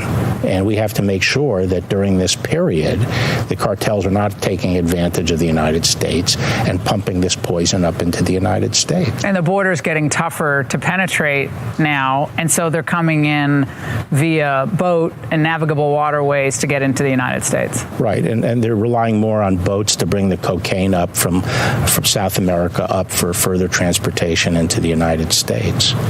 And so the Justice Department can do more than one thing at once. And I'm amused whenever I see, BARR has intervened in this case or BARR has done such and such at the time of the COVID crisis. Business for the Department of Justice has to continue. John Brennan has come out smashing the president's firing of Inspector General Michael Atkinson. Let's listen. By removing Mr. Atkinson and also, I think, trying to send a signal to others, Mr. Trump continues to show his insecurity in terms of trying to stop anybody who is going to expose, again, the lawlessness that I think he not only has allowed to continue, but also that he abets. I think the president did the right thing in removing Atkinson. From the vantage point of the Department of Justice, he had interpreted his statute, which is a fairly narrow statute that gave him jurisdiction over wrongdoing by intelligence people, and tried to turn it into a commission to explore anything in the government and immediately report it to Congress without letting the executive branch look at it and determine whether there was any problem. He was told this in a letter from the Department of Justice, and he is obliged to follow the interpretation of the Department of Justice, and he ignored it. So I think the president was correct in firing him. And it's a second Inspector General he's fired since the beginning of this pandemic. And, of course, that's used to say, well, the president just doesn't want a watchdog. No, I don't think that's true. I think he wants responsible watchdogs. What can you tell us about the state of John Durham's investigation?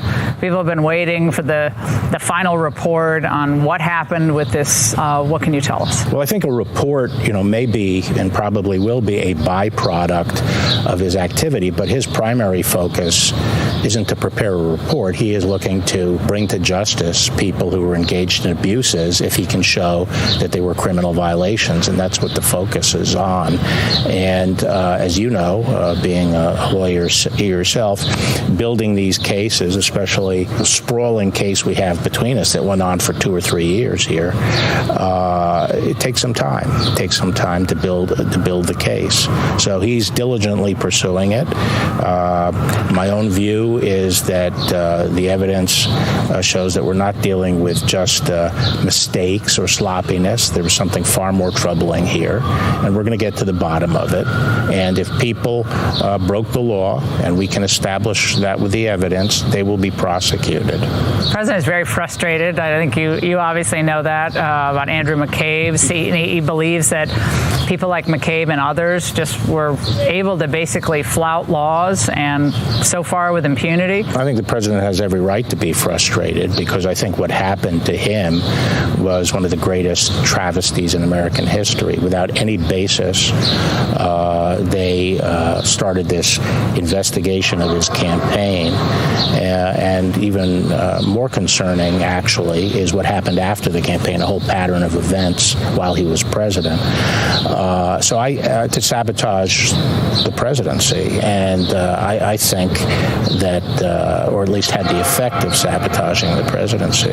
Will FISA abuses really be prevented going forward, given what happened here, where FISA judges are not given critical pieces of information, material facts about evidence that inform the government's okaying the surveillance of American citizens?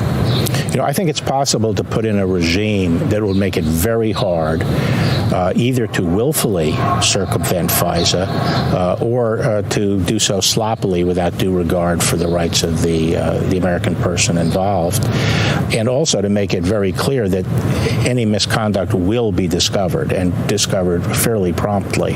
So I do think we can put in safeguards that will enable us to go forward with this important tool. I think it's very sad, and the people who abused FISA have a lot to answer for, because this was an important tool to protect the American people. They abused it. They undercut public confidence in FISA, but also the FBI as an institution. And we have to rebuild that. Welcome back to HSP episode number 77, dear listener. Before we continue, don't forget to like, share, subscribe to us on Facebook, Twitter at Zero Gravity Med. Find us on YouTube, searching Zero Gravity Media. And you can also find us on iTunes, Stitcher, SoundCloud, all under Zero Gravity Media. That was such a good clip, Russ. These are the little breadcrumbs that we're looking for when we're talking about the when we're talking about the Durham investigation. This is fantastic. Yes. I was hoping you would like it, man. I mean, first of all, if I may say, which I do, 100% vindicated in exactly what we have said. We don't know that John Bull Durham is working to produce a report. He is working to produce indictments. And William Barr just confirmed exactly what we've been saying for months now, man. Months. Yeah. Yep. So, yeah, I'm very happy about that. Yeah. Great clip. When I saw that drop this week, I was overjoyed. I was elated. I was too. Quite frankly, I was too.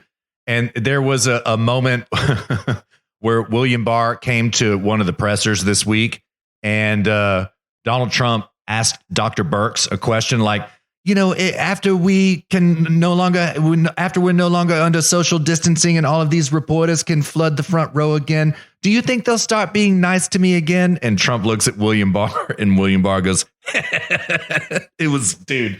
Yeah, dude, it's happening. That's it. It's happening. It is happening. We got a Cat 5 happening over here. Yeah, we do. Yeah. Well, let's talk about Spygate a little bit, man. What you hear about it this week? I mean, basically that was it. I don't know a whole lot else beyond what Bill Barr just said. But I do have a long article here from the Washington Examiner. Declassified footnote shows Steele dossier likely compromised by Russian intelligence. I can't read the whole thing because it's long. But But that's and it was Byron York that wrote this piece, wasn't it? I think it was him. I think it was. I read that piece too. I just clicked on the article. Let me see who wrote it. No, it was Jerry Dunleavy. Oh yeah. We quoted him last week twice. Yeah. But yeah, I mean, I've got that, and that's basically. And then I've got another Washington Examiner piece about BARR saying evidence from Durham investigation is far more troubling than mistakes or sloppiness. But that's what we just heard. Yeah, exactly. But that's basically it. I don't know that either one of those are worth quoting from. Yeah, fair enough. I mean, it is really detailed, dear listener. It really is. But like that Examiner piece that Luke just cited, I've got a Gateway Pundit piece reporting the same facts and a Zero Hedge piece reporting the same facts. This is what it means. Okay, on a certain page in the IG Horowitz report that came out in January, I believe it was. Okay. Or December 2019. Gosh, I can't even remember anymore. Doesn't matter. Right. There was a sentence about Christopher Steele's dossier, okay, being the basis of the Robert Mueller investigation. And there were 4 footnotes that were cited. Okay.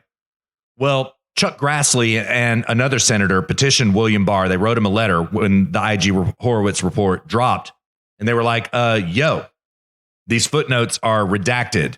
We need to know what exactly is in these footnotes, right? And so 3 of the 4 were just declassified this week. One of them was not, in the interest of national security, according to William Barr, and I believe him, right? But 3 of them were redacted, and it absolutely proves what Luke just said. In the IG Horowitz report, everybody at the FBI and the DOJ knew that Christopher Steele's dossier was Russian propaganda. They knew it. And that was the basis of them going and getting FISA warrants against Carter Page, George Papadopoulos, and probably Michael Flynn as well, right? The proof was in the pudding the whole time, okay? All right, let's lay out some other basic facts that happened this week. On Tuesday of this past week, George Papadopoulos came out and he was recorded secretly 2 weeks before the election. Let me put my focals on here. Because, dear listener, I can barely read right here, but I've got a Zero Hedge piece. The title of it is Papadopoulos Denied Trump Campaign Involvement with DNC, quote, hack in secretly recorded conversation. I'm going to read one paragraph. It goes thus. Former 2016 Trump campaign advisor George Papa D was secretly recorded by a FBI confidential source, CHS, 2 weeks before the election, where he flatly denied that the campaign was involved in obtaining the DNC's emails, which were later published by WikiLeaks, according to CBS News, which has reviewed a transcript of the conversation. That is the work of one God-tier Catherine Herridge that broke that story. And she used to work for Fox, Luke. She moved over to CBS about, 5-6 months ago. I miss her, man. I miss her. But she is still soldiering on, nonetheless. Okay. So we heard that. Okay. Then we got the declassification of these 3 footnotes, which absolutely debunk the entire Robert Mueller investigation. Stop and think about it, dear listener. Debunk it all. Okay. Then on Friday, on Sean Hannity's show, John Solomon called in and he says that he can prove that 6 witnesses have been subpoenaed in a God-tier John Bull Durham grand jury hearing in a D.C. court. Let me say that one more again. 6 witnesses have been subpoenaed to testify in a grand jury hearing under prosecution of John Bull Durham. Okay. Now this is a lot going on right here. Now, I want to talk a little bit about some skepticism that was brought forth by the conservative treehouse, Sundance. Okay. Let me put my focals on again so I can read this. I'm sorry, I can't even read this week, dear listener. I'm just going to do my best. The title of the Sundance piece is Footnote Declassification Highlights Ongoing DOJ Cover-Up Operations. I'm going to take it from the lead. It goes thus. There are multiple stories today about the declassification of 3 footnotes from within the DOJ IG report on the Carter Page FISA application. Many voices are calling the declassification of those 3 footnotes, quote, bombshells and, quote, the beginning of the great reveal. However, that is not accurate. Exactly the opposite is true. The release today is purposeful misdirection. Paragraph 2. Everyone seems to be overlooking the obvious. Why were these footnotes classified 4 months ago when the report came out? Who classified them? There are no protected, quote, sources or methods, and the only reason for the redactions was to protect the corrupt interests of the DOJ. With that said, I find no reason to celebrate the unredaction of redacted information that should never have been classified in the first place. Factually, the information revealed by the footnote declassification was already well known. Worse still, the interpretation of the information within the footnotes is propaganda, purposeful misinformation. Additionally, if these declassified footnotes are an example of a new DOJ shift to allow sunlight, as in some new discovered interest in truthfulness, then why are the Lisa Page and Peter Strzok text messages still redacted? Why is the Susan Rice memo on Inauguration Day still redacted? And more importantly, more tellingly, why is the DOJ still hiding the scope memos that authorized Mueller's investigation? Nope. What was released today was an example of the state moving in a very specific way to protect itself. I'll explain after we review what happened today. And he goes on to explain everything about the declassification of the footnotes. Okay. Now, Sundance, listen. Luke and I love you, man. All right, seriously, we do. You probably hate us, but we love you, right? You're one of our favorite sources. We understand your skepticism, and I know I can speak on Luke's behalf in this. Can I not, Luke? I'll believe it when I see it, as we both always say, right? I understand his skepticism. I totally do. Okay. But Sundance, respectfully, sir, I think that this is the wrong way to think about it. Okay. In other words, sir, most respectfully, I think the question is not why were these footnotes not declassified back in the IG report or the original IG report. I think the question is, most respectfully, Sundance, why did William Barr declassify them now, in the week where we find out that 6 people have been subpoenaed in a John Bull Durham grand jury, in a week where George Papadopoulos comes out and says, yo, the evidence is out there. I was recorded denying any Trump involvement in the DNC leaks. Okay. Why have they been redacted now? That also begs the question, why were they redacted in the first place? In other words, dear listener, were they redacted in order to set up a declassification in the future? In other words, let me put it this way. Is that 4th redaction going to be declassified in the coming days? Do you see what I'm saying here, dear listener? This is entirely beyond coincidence. This is not coincidental. It's impossible for it to be coincidental. Okay. Why is Spygate coming up right now again in the first place? Why is this? Does it have something to do with the election? Yeah, maybe. Maybe it does. Or does it have to do with the fact that transparency cometh now at the end of Barr's investigation? Or, I'm sorry, John Bull Durham's investigation. William Barr just spelled out with Laura Ingraham exactly what John Bull Durham is doing. And as we said, it vindicates the HSP boys entirely. It has never been about a report. It is about criminal investigation. And now we see a grand jury hearing happen to which 6 people, 6 witnesses have been subpoenaed. Now put your thinking cap on here, dear listener. Think about it just a minute. Okay. John Bull Durham has just been absolutely explicated by William Barr to Laura Ingraham. Okay. We've also been told that John Bull Durham's investigation is going to end sometime late spring, early summer. Okay. Now we're well into spring right now, but we're nowhere near the end of spring. What does this tell you? What does this tell you? Think about it, dear listener. Think for a minute. What it tells you is that John Bull Durham's investigation is not even over, and he is already holding grand jury trials for these people involved in Spygate. Already. It's not even finished yet, and there is already a grand jury trial. Okay? Am I making sense? Luke, am I making sense so far? Does that, all that makes sense? So, yeah. Yeah. Okay. All right. Now, dear listener, listen. This is not trusty planny shit going on right here. Okay. This is not trust the plan. It's not this. Okay.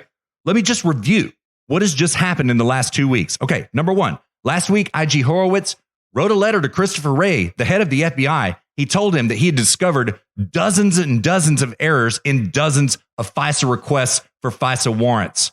Okay. This caused a ripple effect. Number two, caused a ripple effect where the FISA court shouted down the DOJ and the FBI, and they're like, yo, are even any of these FISA warrant requests legit?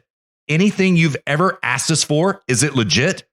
Then the FISA court doubled down, number three, and they were like, hey, we need you to guarantee us right now that you will not perpetrate this bullshit again, ever, right? You need to have Woods files for every FISA that you request, and we're not putting up for it anymore, and we want from you in writing right now exactly what it is that you're going to do to ensure that that happens when you ask for a FISA warrant, okay? This had a further ripple effect. This enabled, number four, Donald Trump to fire Michael Atkinson, the ICIG, who William Barr just said in that audio clip was basically running a tribunal. He was only supposed to be inspecting the intelligence community, but he set himself up as a tribunal to investigate the whole of government. Because all of this happened, Donald Trump had an opening to fire him.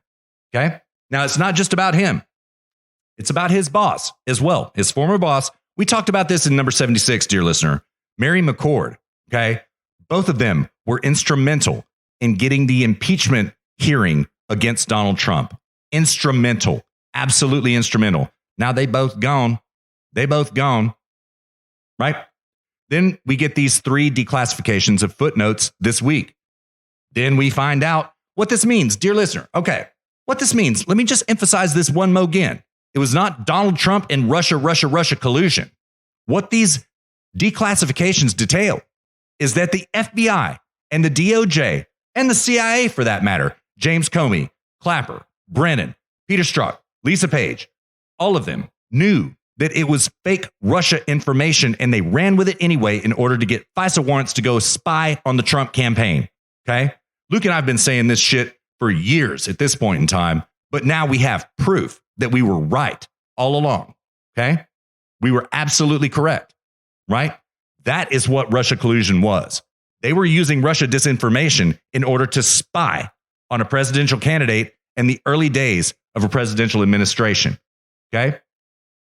Then John Solomon comes out on Hannity this week. He's like, yo, John Bull Durham just subpoenaed 6 witnesses in a grand jury trial, and I can prove it.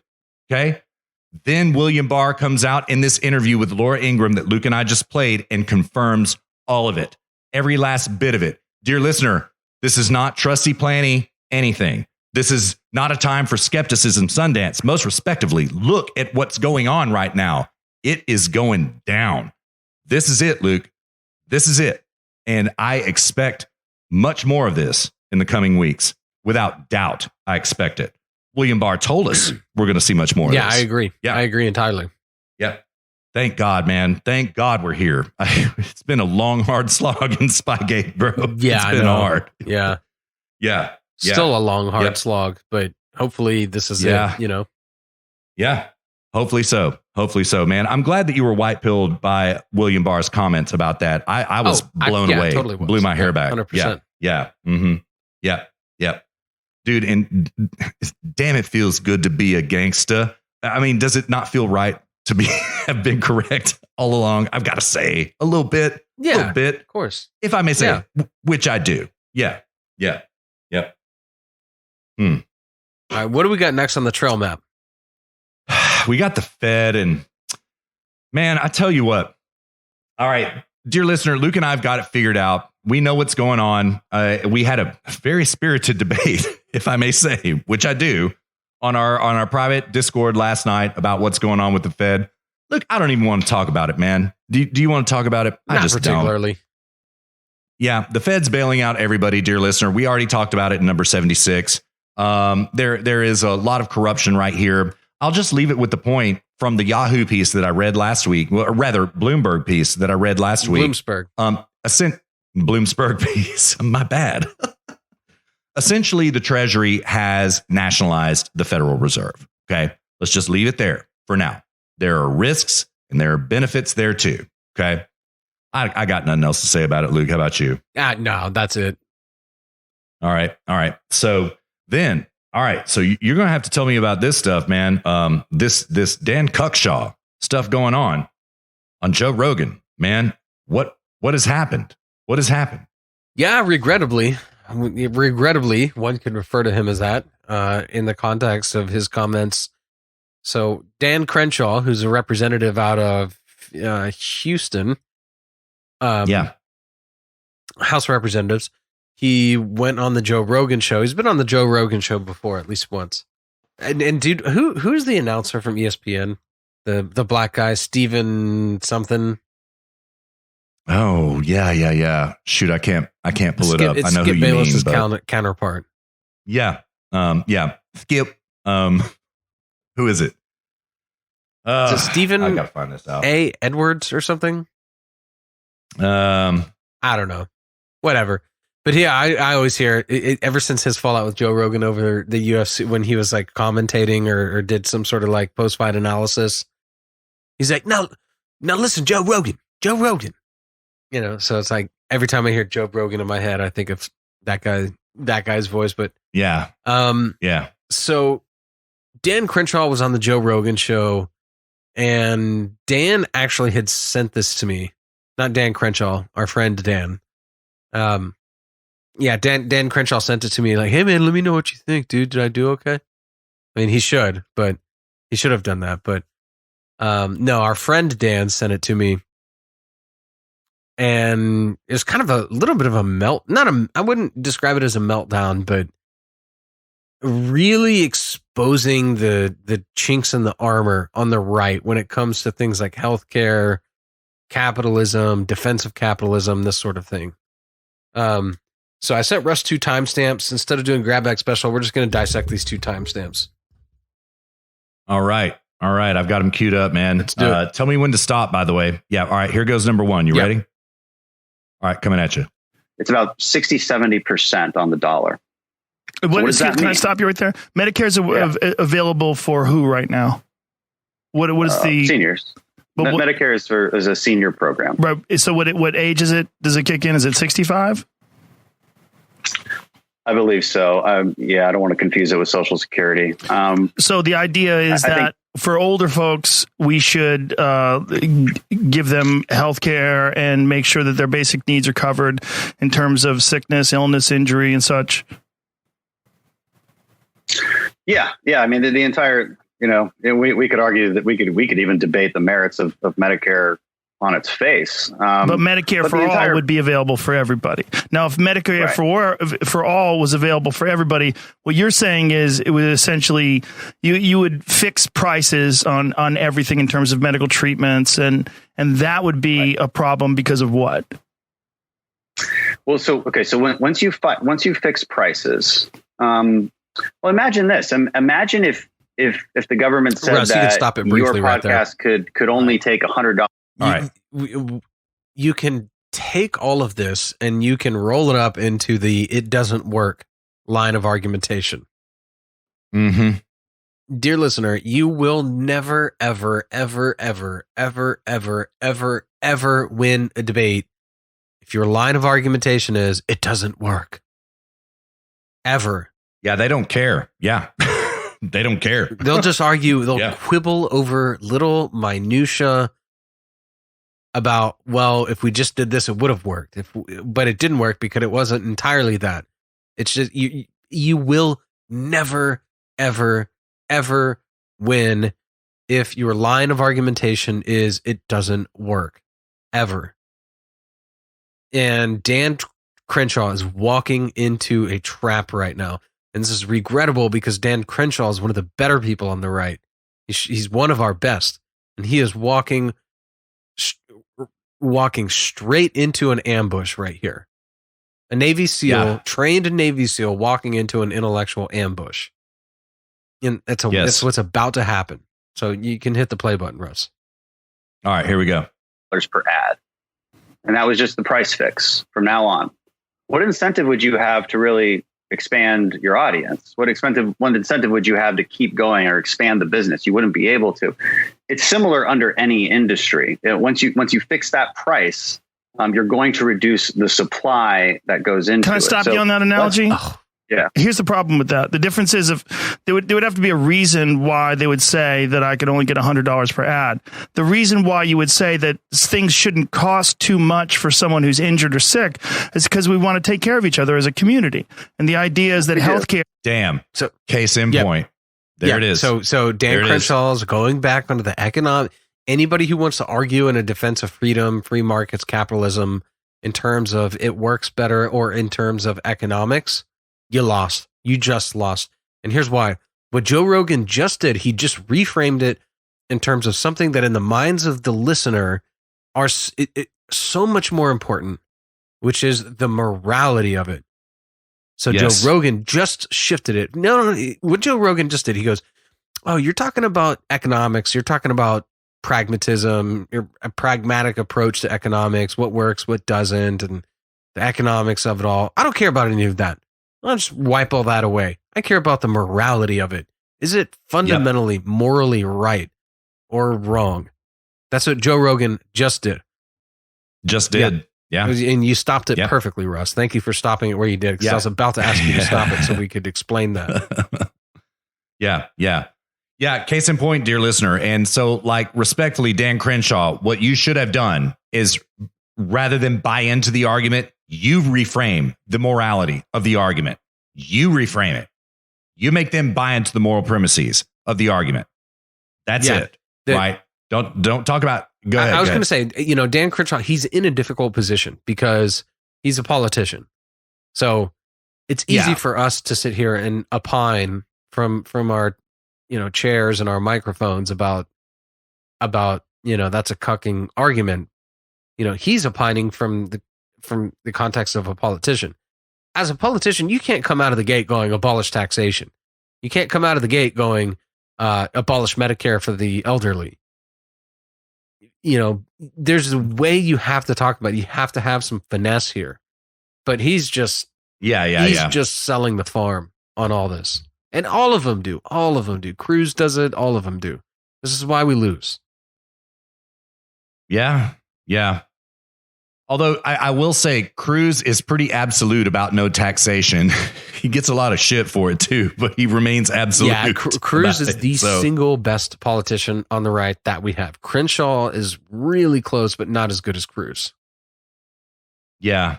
Ideologically speaking, I would say. Right. But I'm ready to continue if you are. All right. Yeah, here we go. Should be something. Look, we provide so many services to people that we are united, right? We're the United States of America. We're supposed to be a gigantic community.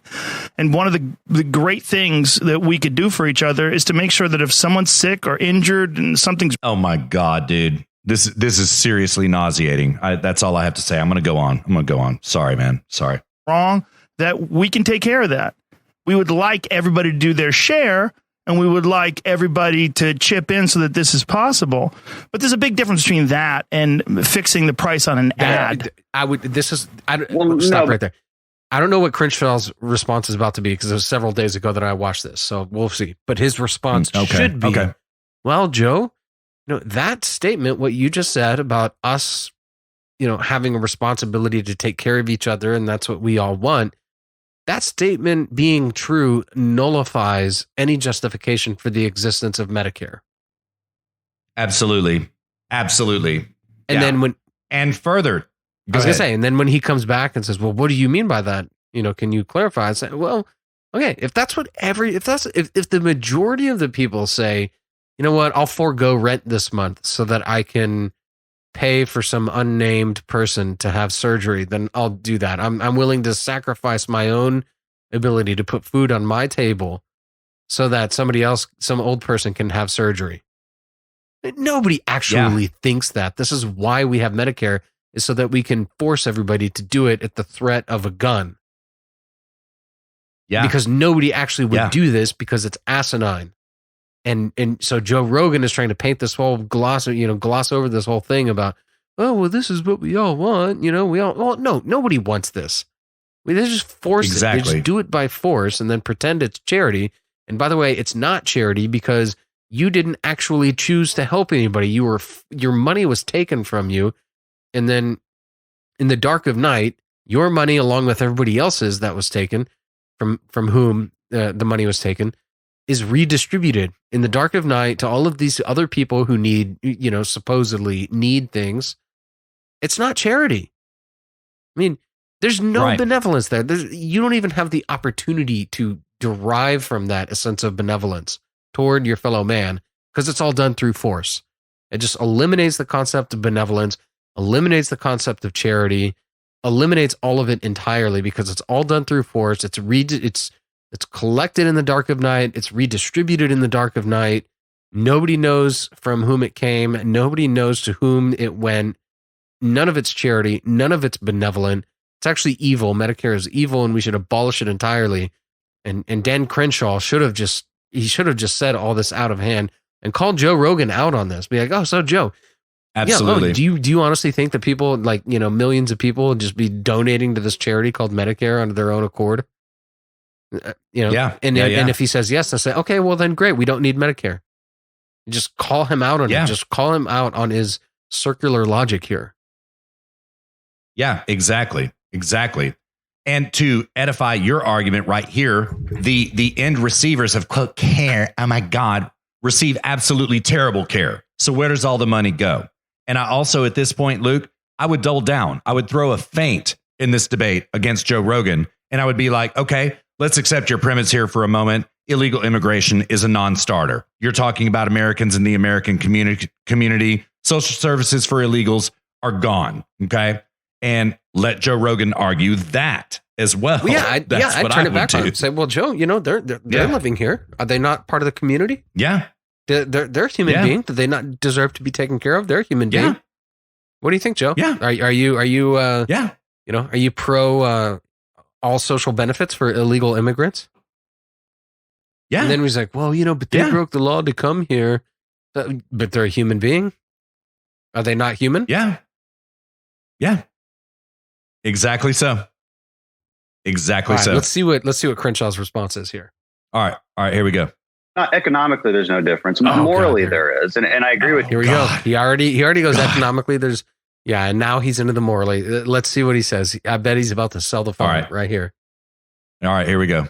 Morally, we have the same goal of getting everybody out of quick care. Boom. Right, but from an economic standpoint, law. That's it. Argument over. This is the stupid PragerU video somebody sent me one time where there is like it was actually hilarious. It was Owen Benjamin on PragerU, and it was like about how you can only like have an argument or have a discussion with somebody if you share the same goals. We all want to take care of each other. That's our shared goal. We just disagree about how to carry. I mean, dude, Prager is one of the worst people on the right, if you ask me. He's everything that's wrong with the right. And like this whole like, oh yeah, we share the same goal. That is like straight out of the Prager playbook, which is like, it is. Hey, let's just cook on every single premise. Let's just hand all of our premises over wholesale to the left and then quibble over the differences in the facts. That's what Prager is. Yeah. That's what this whole, our shared goals are. That's what this or shared goals argument is. That's what this is. That's what Dan Crenshaw just did. And they get eviscerated when they do that. They just hand all the premises over wholesale to the left, and then they get eviscerated and then go, oh man, the shucks. Oh, darn. God. Yeah. They're atheists. Dinesh D'Souza, the same way, man. The exact same way on different issues. Exactly the same, man. Dude. All of them. Yeah, all of them. Yeah. Oh, man. Yeah. They're just a bunch of godless leftists. That's it. Yeah. Who want to kill babies. Yeah. That's just all they are. Yeah, exactly. Yeah. That's it always goes back to that. I mean, Jesus Christ, dude. Yeah. No, they wonder why for 100 years the right's been losing. This is why. You just give everything our shared goals. We have the same goal. We want to take care of each other and blah, blah, blah. And they just hand everything wholesale over to the left and buy into all their premises and then quibble over what works. But economically, that doesn't work. They just quibble. But morally, we share the same idea. Yeah. You know what I mean? Yeah. See, that's just exactly it, Dan Crenshaw. Morally, we do not share the same idea. Okay. Yeah. We don't share the same idea. So you draw the morality. Don't buy into the moral frame of Joe Rogan. You draw what the morality is and bring Joe Rogan into that. Exactly. Yes. Say, hey, Joe, Yes. who said that we all have a moral responsibility to take care of each other? I agree. We have a moral responsibility to not assault each other. Yeah. And actually, and I would reframe this whole Medicare thing about, no, look, okay, Joe, are you arguing this from a moral standpoint or a rights standpoint? Because I see a lot of people saying everyone has a right to healthcare. Okay. And I think at some point in this, like they go to, rights to fire protection and police protection, this sort of thing, so I would love to see, somebody like Crenshaw reframe this, be like, no, Joe, are you talking about, do you have a right to healthcare? Are you saying that morally we should take care of each other? Yeah. And if he says, well, morally we should take care of each other, say, okay, well then I think that charity, that's a charity, which I think that's a rights issue. And then when Joe says, but you just said it wasn't a rights issue, it's a moral issue. I said, well, yeah, it's a moral issue. And therefore it's because it's a moral issue. It's not a rights issue. Taking care of each other means not taking each other's shit and giving it to other people. That's how it becomes a rights issue. Yeah. And I would reframe it entirely. Yeah. It's just a two-step logical link. Take it from, okay, is this a rights issue or is this a moral issue? Well, no, it's a moral issue, not a rights issue. Okay, well, now to me, because it's a moral issue, now it is, to me, a rights issue. Because now you're saying that we should take care of each other. And to me, taking care of each other means protecting each other from each other. And that is now a rights issue. It's a total reframe in two logical steps. And now they're trying to argue why we should harm each other, why we should take people's stuff, why we should inflict on people's rights. Two logical steps away. It's a reframe. It's that easy. Yeah. Instead, oh no, I don't want to. It's the sacred cow. I can't. Right. Can't slaughter the sacred cow here. We've all got to take care of each other, and we're all, we're all bound to each other. Can't do that. So we got to stand over here and quibble over facts while people are shouting you down. And ultimately, at the end of the day, once communism fully sets in, they just drive nails into your hands and trees and murder you. Yeah. And leave you for dead. Quite a vivid image on this day of Easter, indeed. So it's true. It's true. Mm-hmm. Yep. All right. Well, let's see where Crenshaw's going with this. All right. My point still stands, and you can apply that to any industry. I see what you're saying, but I think we're looking at medical care as a basic human right instead of just an economic issue. The reason I don't describe it as it's not, and you're right, it is both a moral and an economic issue. But for my argument that you will reduce supply, that is fundamentally true. It is fundamentally true. We see it in other countries. It's why, as we compare ourselves to other countries right now, all these places with socialized medicine, it's important to look at some stats. And actually, I have them here. I could shut up. I can't hear it. I can't hear it. Pragmatism. Yeah. Pure pragmatism. Jumping into my data. Look, like my data does not convince people. Moral arguments convince people. Joe's pushing him on the morality. He keeps going back to economics. Joe's going to win this. Morality wins out over economics and pragmatism every single step of the way. Mm-hmm. Nobody cares about what works. They care about what's right. Yeah, that's right. So let's let Crenshaw go for. I think we're nearing the end of this bit, and then we've got the second timestamp. But let's give him a shot. All right. To say. All right, here we go. Take the time to pick them up, but I'll give you the bottom line up front. We have overwhelmingly per capita more ICU beds in this country than any other Western country. Overwhelmingly per capita, we have more ventilators than any of these other people. We're all freaking out right now because we're worried about our ventilators and our ICU beds. On a per capita basis, our system has way more than the UK, than Italy, than Spain, than Germany, all of them. Like orders of magnitude more. Okay, so also we're the ones who innovate. I mean, the vast majority of research and development, new drugs that come out, that comes from this country. So these are facts that we can't escape. If we do price controls, and Medicare for All is fundamentally a system of price controls. If we do that, economically speaking, we absolutely will reduce supply. Now, I understand the moral argument you're making, which is we still want to help people. Yes, we should. We should be looking for the ways to do that. But I want to be able to do that in a way that doesn't undercut the foundations of the good parts of our healthcare system, which is quality and innovation. If we undercut those things, and we're the last country doing this, we're the last country in the world truly doing innovation, the world is left out to dry. Can I pause you there? What you're saying makes a lot of sense. Is there a way to do both? Is there a way to provide health care to everyone, but also encourage what they're implicitly saying is, I want to find a way to do things that are economically harmful to the healthcare industry while preserving the things that are economically beneficial. Yeah, that's what they're saying. Literally, it's pure Bernie And then Joe Sanders. Rogan goes, "Is there a way we can do both?" Yeah. So if we can we, is it possible to harm our healthcare industry and while we preserve the good things about? I mean, that's what this is. But they won't name the terms. Well, Rogan understands in this case that he has won the moral argument, so he's going to double down. He's going to double down, and he just did. Can we do both? Oh my God! Yeah. Let's keep going for another. I don't know. We'll do a couple minutes, and then we'll jump to the second timestamp. All right. Innovation, encourage profit. So you encourage these companies to do all these great things that you're describing and maintain this incredibly high level of healthcare that we have right now. That's certainly the goal, right? And that should be the goal. And this is why I think there's got to be room for compromise on the healthcare debate, because you can't compromise with the other party if the goals aren't the same. Like I've come to believe that our goals on immigration are actually not the same. Okay, so it's hard to compromise. On healthcare, they should be the same. Like, because we want everybody to have access to quality healthcare.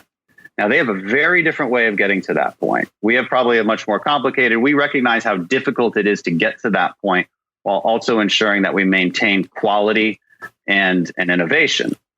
And so what I'm working on personally is the primary care side of things. Okay, so primary care doctor is that's your first point of contact. I mean, you just heard it. You know, we all have the same goals. Yeah. Basically, we all want socialist healthcare. We just have different means by which we achieve. We can do it better than you. You know, yeah. Well, do you want to? We can jump to the second timestamp if you want. Yeah, let's go to the second clip. That's very disappointing thus far. All right, second clip coming at you right now. Run out of ventilators. I went through the numbers before when we're talking about socialized medicine. Like, one of the benefits of our system is we are actually way better prepared than people realize. Now, we have a big lack of PPE. There's a lot of reasons for that, and I can go into. One reason is that China was stopping export from 3M from going to China to the rest of the world back in January and February. Right, this just came out in an article that was written and was confirmed by 3M and a lot of people in government. They were preventing the export because 3M produces a lot of it in China. They were preventing those exports because they wanted to hoard the supplies. And then they act like the good guy and go around the world giving it out. I mean, China we're going to have to really look at our supply chains and our relationship with China after this. But that's one of the reasons we didn't have the proper amount of PPE. It also depends on the hospital. And by the way, if I never hear the term PPE again in my entire life, like flattening the curve, oh my God, if I never hear it again, it'll be too soon. You heard? Yeah. So anyway, yeah. All right, here we go. And like, there is some accountability that has to take place with specific hospitals in specific cities and why they didn't prepare. What I've noticed as of late is this strange belief that the president is everybody's micromanaging boss. And that's just not how our system works, nor should it. And there has to be some level of accountability at the local and state level, too. Again, I just got off the phone with some of the doctors here at the Texas Medical Center, and I'm like, how are you guys on PPE? And they're like, we have so much PPE because we're used to disasters here and we prepare. And so they're just not worried about it.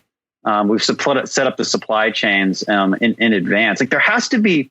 We have to work together. There's what I've noticed in all the finger pointing, and a lot of it's just political opportunism. I don't know if you put these people up to a lie detector test, I wonder if they really think it would be the president's fault that this happened. Like, I don't think they could pass a lie detector test. You know, I think it's a lot of political theatrics.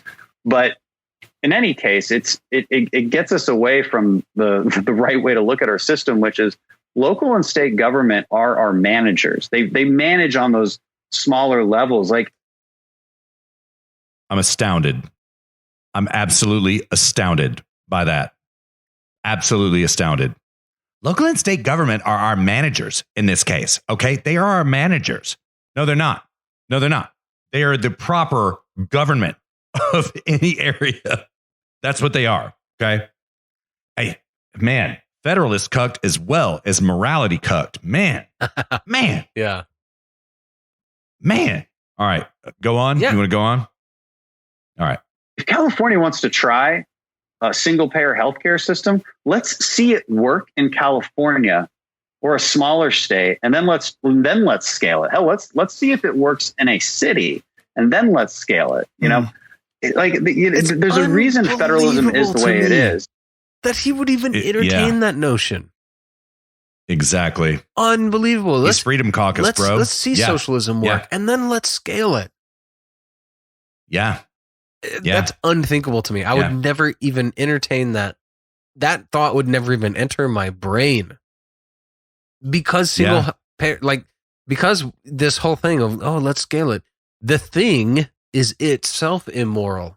Even if it would never work necessarily. It necessarily will never work. But even if it did, I still wouldn't want it. Even if communism worked, I still wouldn't want to live in a communist country. Even if it quote unquote worked. Yeah. That's just, back into those details that you were talking about in the first clip. Well, we're just trying to figure out a way to make things work, right? Who cares? Who cares about what works? You're quibbling about details at this point. What is the moral argument here? What is the moral argument? Yeah. That's unbelievable, dude. I cannot believe he's talking about, let's see it work. I mean, what is Massachusetts? Where did Obama get Obamacare from? Exactly. From Romney. You took the words right out of my mouth. Yes, exactly. So it quote unquote worked. And hey, now we have Obamacare. Thank you, Dan Crenshaw.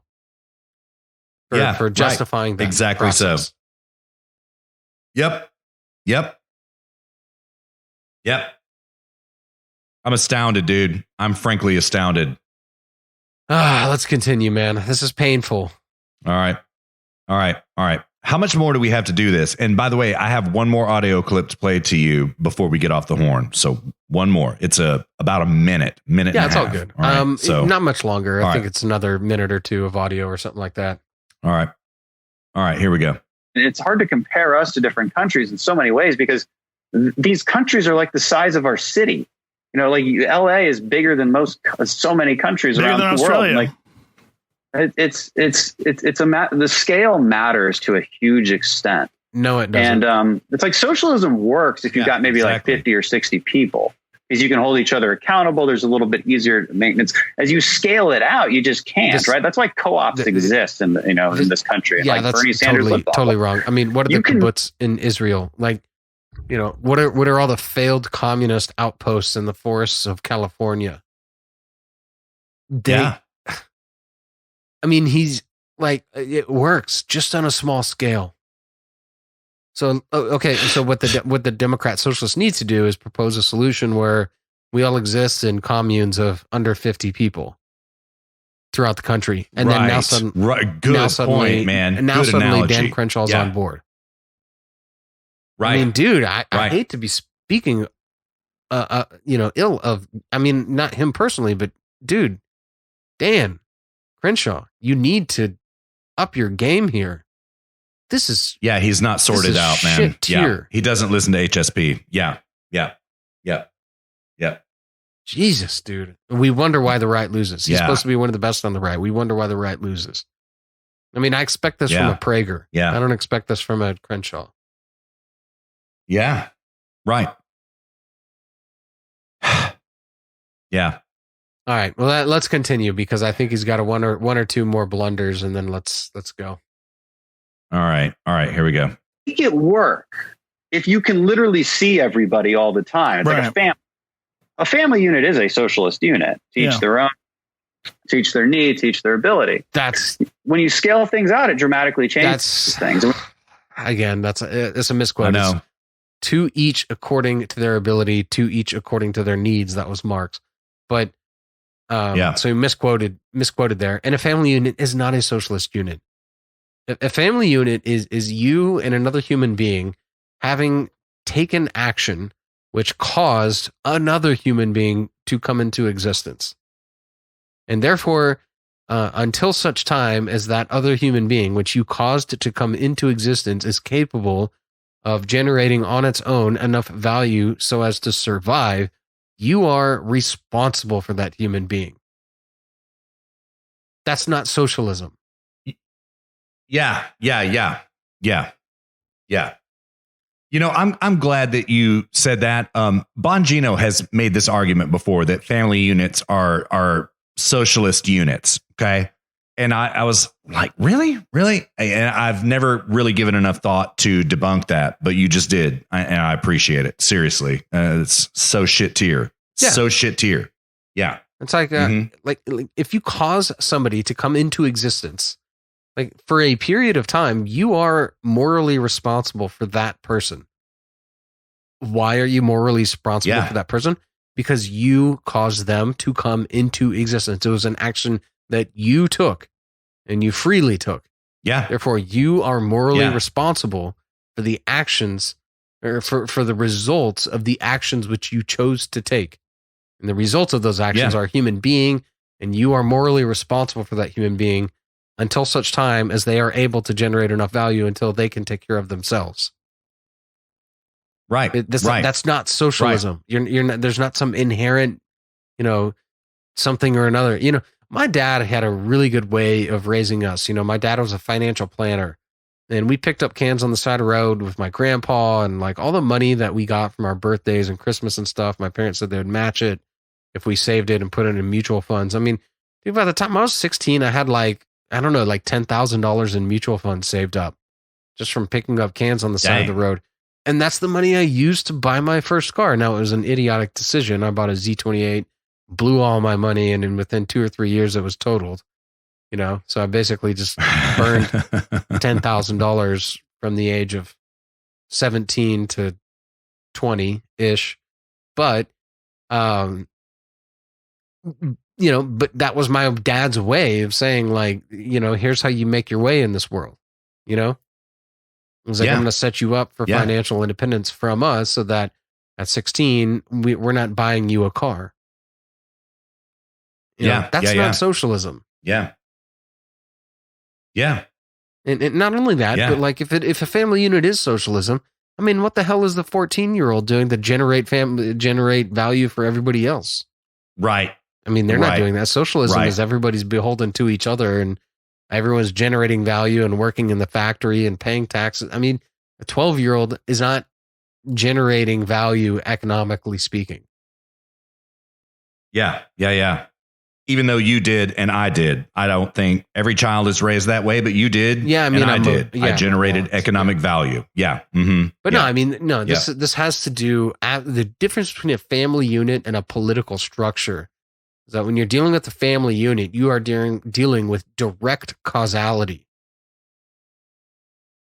That does not exist in a political structure. We're not all beholden to each other because we don't have direct causal relationships. Not every human being has direct causal relationships. When you're dealing with a family unit, you're dealing with direct causal relationships. Exactly. You took the words right out of my mouth. Individual relationships. It's not the state, the abstract state dictating to members of the family what it is you're going to do and what it is you're going to give. No, these are personal, human, individual interactions constantly. So, but that's when that's when socialism works, bro. Yeah, unbelievable, dude. I think that's it for Crenshaw and Rogan. I don't know. We could keep going, but I think that's probably a wrap. Yeah, it's pretty disappointing, man. I was getting kind of triggered by that. I could tell, man. Quite frankly, I really was. Triggered. Yeah, man. I mean, Rogan walked all over him, man. He walked all over him, and I don't even think Crenshaw got how bad he got schooled just then. You know what I mean? I don't. Yeah. And man, the other thing about Rogan, I've never liked him. Okay. I think he runs a great podcast. I've never liked him on USC. I think, sorry, UFC. I think his comedy sucks. I've never liked him, ever. I think he runs a good show on his podcast, right? I will give him a little bit of credit. Over 2,000 episodes or whatever that he's done on this podcast, he has gotten a lot more ideologically precise. But he is a Bernie bro. That's what he is. He's a dim sock. That's what he is, right? So anybody listening to this show, Mr. President, Ted Cruz, who else do we know listens to this show? Mr. Snerdley. Anybody who goes onto this show, realize he's a dim sock. You are going on a dim sock show. Realize this in advance and prepare as such. So, yeah. Yeah, totally. Agreed entirely. Yep. All right, dude. What's this audio clip that you wanted to play? All right. It goes back to what we were talking about with the Fed a little bit ago. All right. It is Chamath Palihapitiya. He is a social capital. He is the CEO of Social Capital, which I believe is a sort of one of these socially conscious hedge funds. Okay. Oh God. And no, dude, no. Sustainable based hedge in fund. red pilled. Yeah, based in red pilled. You want to hear it? No, yeah, but the concept of these sustainable hedge funds, this shit. I know. It's ridiculous. I know. Yeah. But he happens to be based in red pilled. I'll play about a minute and let's get on up out of here. What do you say, man? Yeah, man, sounds good. All right, here we go. But are you suggesting, you keep saying propping up zombie companies. Are you arguing to let airlines, for example, fail? Yes. Why? I mean, how does that make sense in the broader scheme of the economy? Because when you look at what it means, this is why I'm saying, like, this is a lie that's been purported by Wall Street. When a company fails, it does not fire their employees. It goes through a packaged bankruptcy, right? If anything, what happens is the people who have the pensions inside those companies, the employees of these companies, end up owning more of the company. The people that get wiped out are the speculators that own the unsecured tranches of debt or the folks that own the equity. And by the way, those are the rules of the game. That's right, because these are the people that purport to be the most sophisticated investors in the world. They deserve to get wiped out. But the employees don't get wiped out. The pensions don't typically get wiped out. Why does anybody, I just don't understand, why does anybody deserve, using your word, to get wiped out from a crisis created like this? How does anybody deserve to get wiped out? Well, but just be clear, like, who are we talking about? We're talking about a hedge fund that serves a bunch of billionaire family offices. Who cares? Let them get wiped out. Who cares? They don't get the summer in the Hamptons. Who cares? I mean, there are people. You don't think the employees? Hold on, Scott. You don't think the employees of these companies own stocks? I mean, own their stocks, own the company's stocks? You can look on Bloomberg and you can see what percentage of these companies are typically owned by these things are owned by BlackRock. These things are owned by these huge, amorphous organizations, ultimately downstream, and the employee owns a few $100s or a few $1,000 of shares. Well, I just don't understand. This is like all right, so I'm just going to stop it there. Obviously, the show host on CNPC is arguing for infinite bailout of all industries. Socialize the losses, capitalize the gains. Okay? What this glorious bastard, Chamath Palihapitiya, the CEO of Social Capital, is arguing is let him die. Let him die. Their employees will survive and prosper, and somebody will come in and buy their assets and make smarter decisions going forward. Pure capitalism. Right there. Yeah, but is that dude, what's his political leanings? I mean, I think he has a very different motive for his line of reasoning there than you and I do. Yeah, I do too. I don't know. I don't know anything about him. I just saw this clip on Zero Hedge this week, and I'm playing it off Twitter right now. I would suspect that he is left. I would suspect. I mean, if he's one of these sustainable hedge fund types. But I mean, the reason you and I would agree with him, well, not the reason we would agree, but the reason we'd come to the same conclusion is very different. The reason somebody like you or I would come to that conclusion is that we want justice. The reason he wants that conclusion, exactly. I'm quite sure. I'm not sure because I don't know who he is. I don't know what he's all about, but I'm guessing the reason he arrives at the same conclusion is because he hates all of the people that he described as deserving to lose out and doesn't think that they should be doing what they're doing and doesn't view them as having produced any value in the first place. I think those people that perhaps deserve to get wiped out can create value. But justice is justice. And if they get wiped out, then that's justice in this context. I don't think this guy believes in justice. I don't know. I don't know who he is. I don't know what he's about, but that's my guess is that, you and I, we're all about justice. If a company deserves to fail, they deserve to fail. That's how we learn. That's how we get better. That's how we move forward. I think he has different motives for wanting the same result.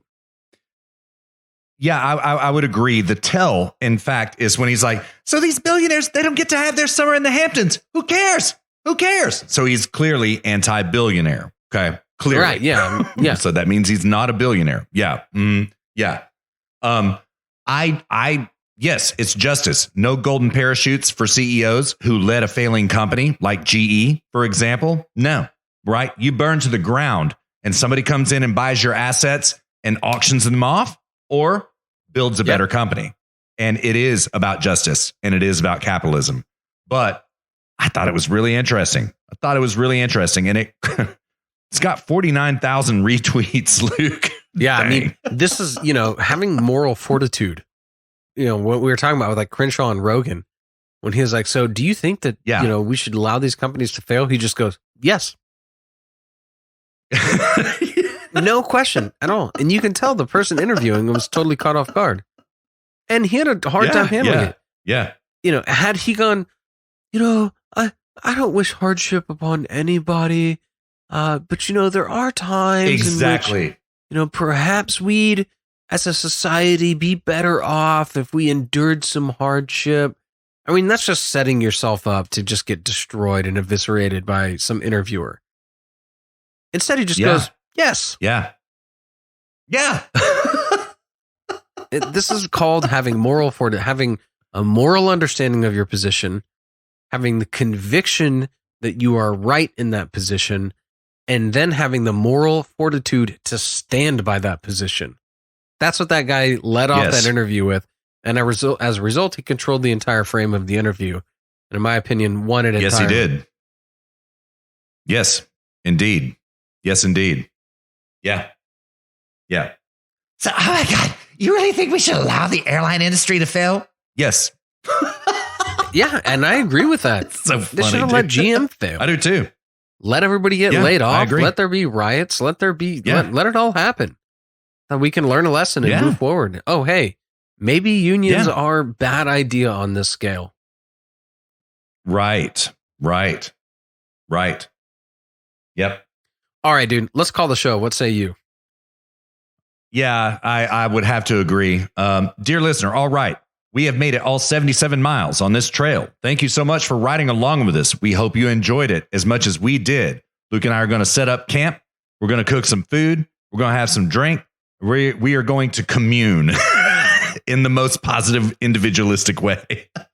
So, all right. So, dear listener, we hope you're well. We hope quarantine is treating you better than ourselves, quite frankly. And Luke and I are going to be back at you on time, under budget next week for number 78. You set your watch to it and you believe that. That's right. And before we leave, dear listener, don't forget like, share, subscribe, Facebook, Twitter at Zero Gravity Med.